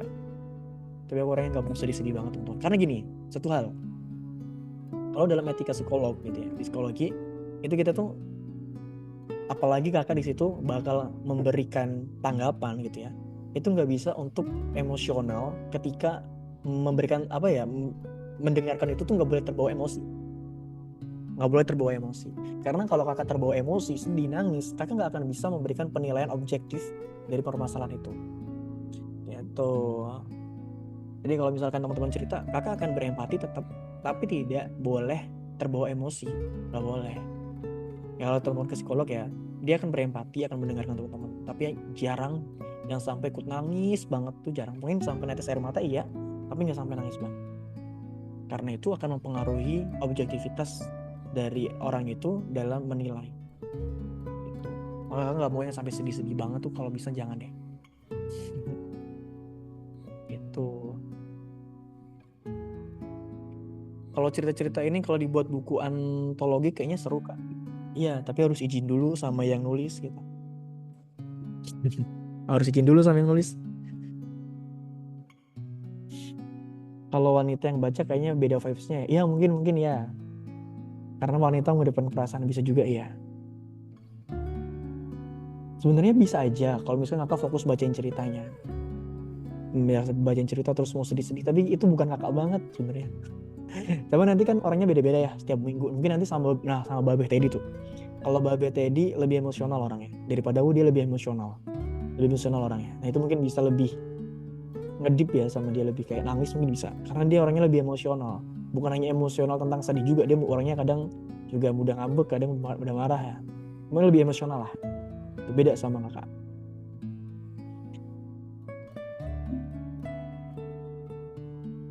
Betul, feel-nya kayak lucu dia Kak, tapi dia orangnya emosional. Kamu kalau coba sama Babe, kamu tanya, itu seringkali pertanyaannya itu berdasarkan emosional. Jawabannya ya berdasarkan emosional. Orangnya emosional. Mungkin dia kalau baca kayak gini lucu ada, tapi sedihnya akan dapat. Gitu. Enggak, dia orangnya bisa sedih juga.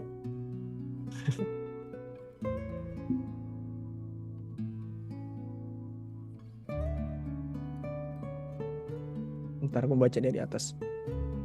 Betul, feel-nya banyak teman-teman yang jadi pendengar ya Kak. Meanwhile 10 boleh ya next time. Boleh banget. Betul Kak, izin dulu. Oh iya betul. Lu ya emang cocok Babe Teddy sama Kabi, saling melengkapi. Tapi Kak menurut saya kalau terlalu sampai bacanya sedih banget, bahkan sampai nangis, berat jawab dan Iya, makanya tadi Kakak bilang. Kenapa? Karena kalau misalkan nih teman-teman, siapapun, kalau teman-teman nih dengerin cerita orang, itu boleh kita ikut berempati. Boleh banget, dan harus berempati.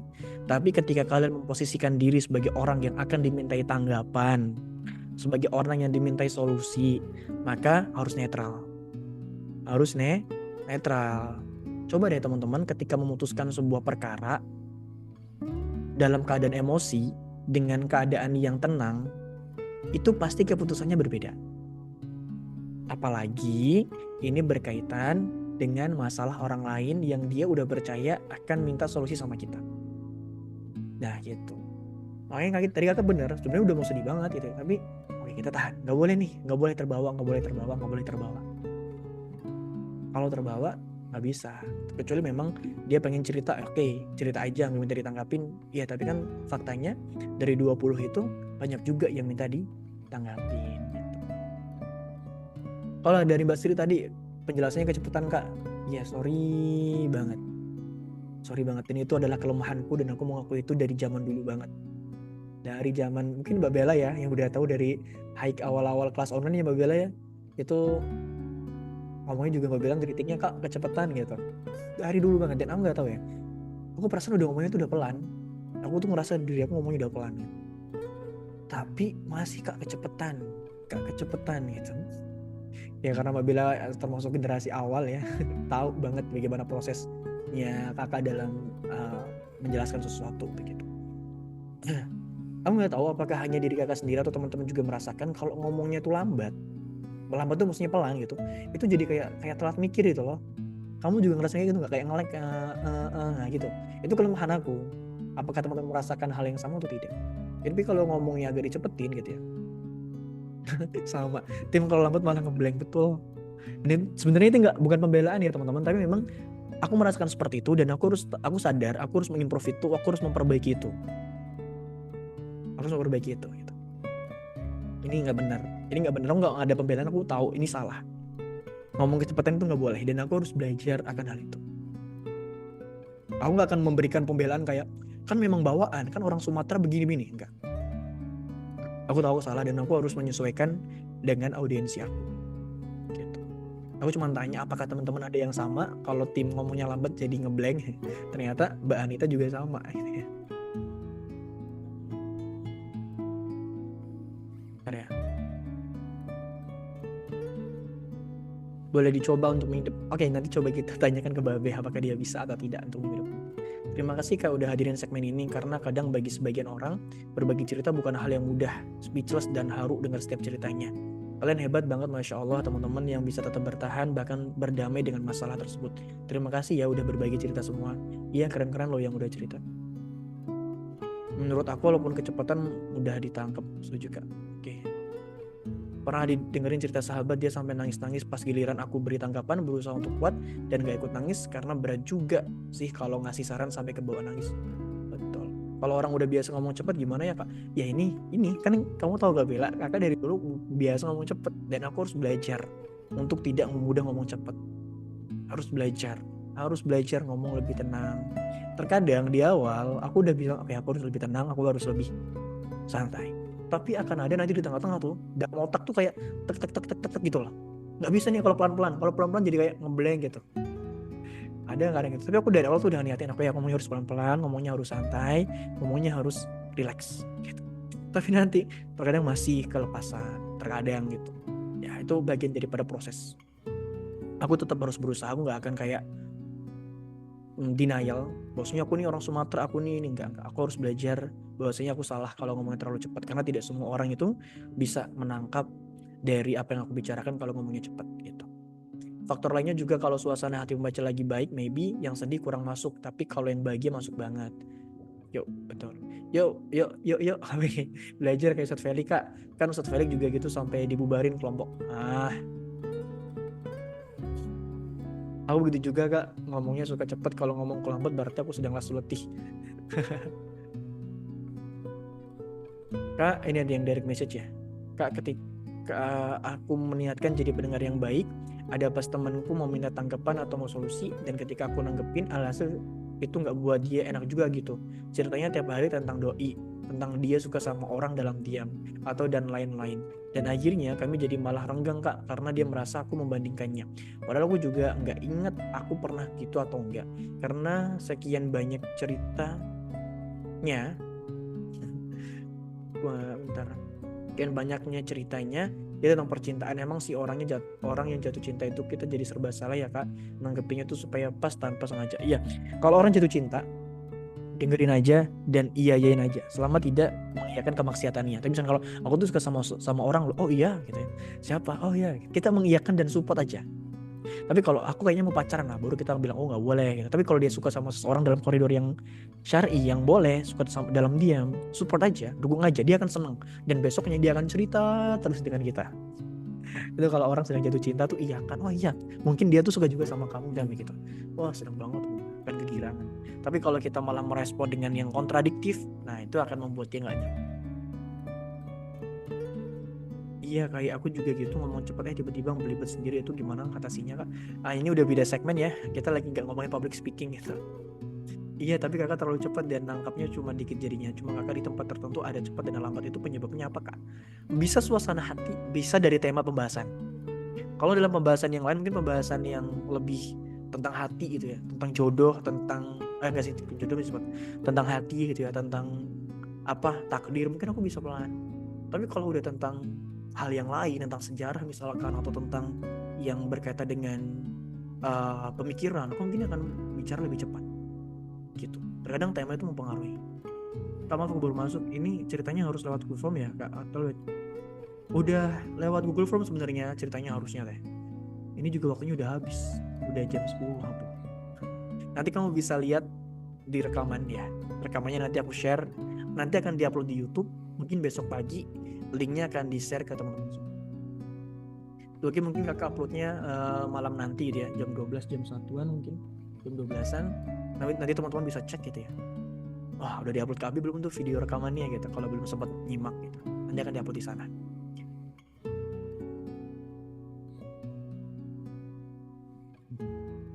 Oke, ini ada yang cerita direct message, next kita bahas di tempat yang lain ya, yang pertanyaan ini, karena ini segmennya berbeda. Oke, terima kasih teman-teman yang udah mendengarkan cerita dari teman-teman kita ya. Apa nama YouTube-nya? Hike Indonesia. Itu ada linknya di ini loh, di grup. Ayo searching, di scroll up gitu. Ada ya, linknya di sana. Oke, terima kasih teman-teman semua yang udah hadir pada malam hari ini ya. Terima kasih banyak yang udah mau dengerin cerita-ceritanya, dan terima kasih banyak ke teman-teman yang udah mau cerita, yang udah percaya kepada kami dan kita semua di sini. Terima kasih banyak ya, sampai ketemu lagi nanti di hari Minggu ya. Hari Minggu itu sama YouTube-nya nggak di private kan kak, nggak umum. Ya nanti akan ketemu lagi di hari Minggu malam Senin sama Mas Fajar ya, ngomongin apa? Memeluk luka di masa lalu. Gitu ya. Part 2. Karena kemarin belum selesai katanya. Nanti kita akan bahas lagi di Telegram, teman-teman silahkan join di Telegram kalau yang belum join Telegram. Dan sekedar informasi nih teman-teman semua, nanti ini informasi yang eksklusif ya, tidak semua orang tahu. Yang hadir ada berapa? 20-an orang ini teman-teman, akan ada segmen baru di Hike Indonesia ya. Kalau teman-teman yang saat ini yang di grup umum itu namanya Hike Academy, yang dimana itu tujuannya untuk mengedukasi ya, untuk sembuh dan bertumbuh di situ. Nah, akan ada satu divisi lagi namanya apa Mbak Ayu? Mbak Ayu di sini yang akan menjadi teman-teman semua di dalam grup. Apa namanya Mbak Ayu? Ini Mbak Ayu nih yang hebat, bakal nanti di segmen itu yang bakal tampil. Mbak Ayu, ada Mbak Anita juga deh, lupa. Ya, Akademi Pranikah. Nanti grupnya itu akan dipisah. Jadi memang grup tentang pernikahan, membahasnya tentang pernikahan. Mulai dari problematika pernikahan, mulai dari parenting, mulai dari konseling pernikahan yang akan ada, konseling finansial pernikahan juga akan ada, kemudian tentang mental, kemudian tentang komunikasi pernikahan, kemudian tentang apa lagi ya, pembahasan pernikahan dalam sisi psikologi, penyebab retaknya rumah tangga, itu akan dibahas di sana. Bukan sama Kak Oksa. Jadi ini lebih ke umum. Dan kelasnya itu free atau pakai infak terbaik, dan dilaksanakan untuk bulan September ini setiap minggu pagi jam 5.30 sampai jam 7.00. Nah, kakak sepil juga berkaitan dengan tema-temanya supaya teman-teman yang di sini bisa untuk menyiapkan waktunya. Apa aja temanya? Pertama, di minggu ini, di hari Minggu tanggal berapa? 8 September nanti jam 5.30 sampai jam 7.00 itu kita akan ngebahas tentang pilar-pilar kesetiaan mencegah perselingkuhan dalam ikatan rumah tangga. Itu nanti pematerinya Ustadz Iwan Januar. Kemudian di pekan depan itu kita akan ngebahas tentang seni berkomunikasi dalam ikatan pernikahan. Jadi belajar komunikasi dalam ikatan pernikahan itu pematerinya siapa? Rencananya dan belum final ya, itu akan ada Ustadz Tulki, tapi belum final, masih menunggu konfirmasi lebih lanjut oleh beliau. Kemudian di pekan ketiga tanggal 22 nanti akan ada pembahasan tentang nikah muda, emang boleh. Nah itu nanti pematerinya Kang Raffi atau Ustadz Raffi, beliau juga salah satu dulunya mungkin orang yang nikah muda juga, maka akan relate pembahasannya dengan pembahasan yang ini. Dan yang terakhir nih, dan ini mungkin akan jadi best pembahasan ya kalau menurut aku di bulan September, itu adalah tips and trick mendapat restu pernikahan dari orang tua dan mertua. Itu teman-teman harus ikut supaya yang masih belum dapat restu dari orang tua, teman-teman bisa dapat tips and tricknya. Nah itu nanti sama Kak Oksa, karena Kak Oksa itu termasuk orang yang nikah muda juga, 22 atau 23 dia nikah, itu 21 aku lupa, antara itu ya di usia itu. Maka nanti gimana tips and triknya nanti Kak Oksa akan sharing di situ. Nah teman-teman yang masih bingung, Kak aku caranya minta sama orang tua tuh gimana, biar dapat izin dari orang tua tuh gimana, nah teman-teman harus ikut di sesi keempat di bulan September. Tanggal berapa berarti ya? Tanggal 29. Dan itu kelasnya jam 5.30 sampai dengan jam 7.00. Nanti grupnya dipisah dari grup HK Academy saat ini. Gitu. Dan itu kelasnya free, atau teman-teman mau infak juga boleh untuk keperluan dakwah juga. Gitu ya. Oke teman-teman, semoga teman-teman diberikan kesehatan dan bisa mengikuti agenda-agenda hack yang lainnya, dan bisa membuat teman-teman itu menambah knowledge, pengetahuan, menambah ilmu, dan tentunya ilmu dalam mengarungi bahtera kehidupan yang penuh dengan lika-liku ini.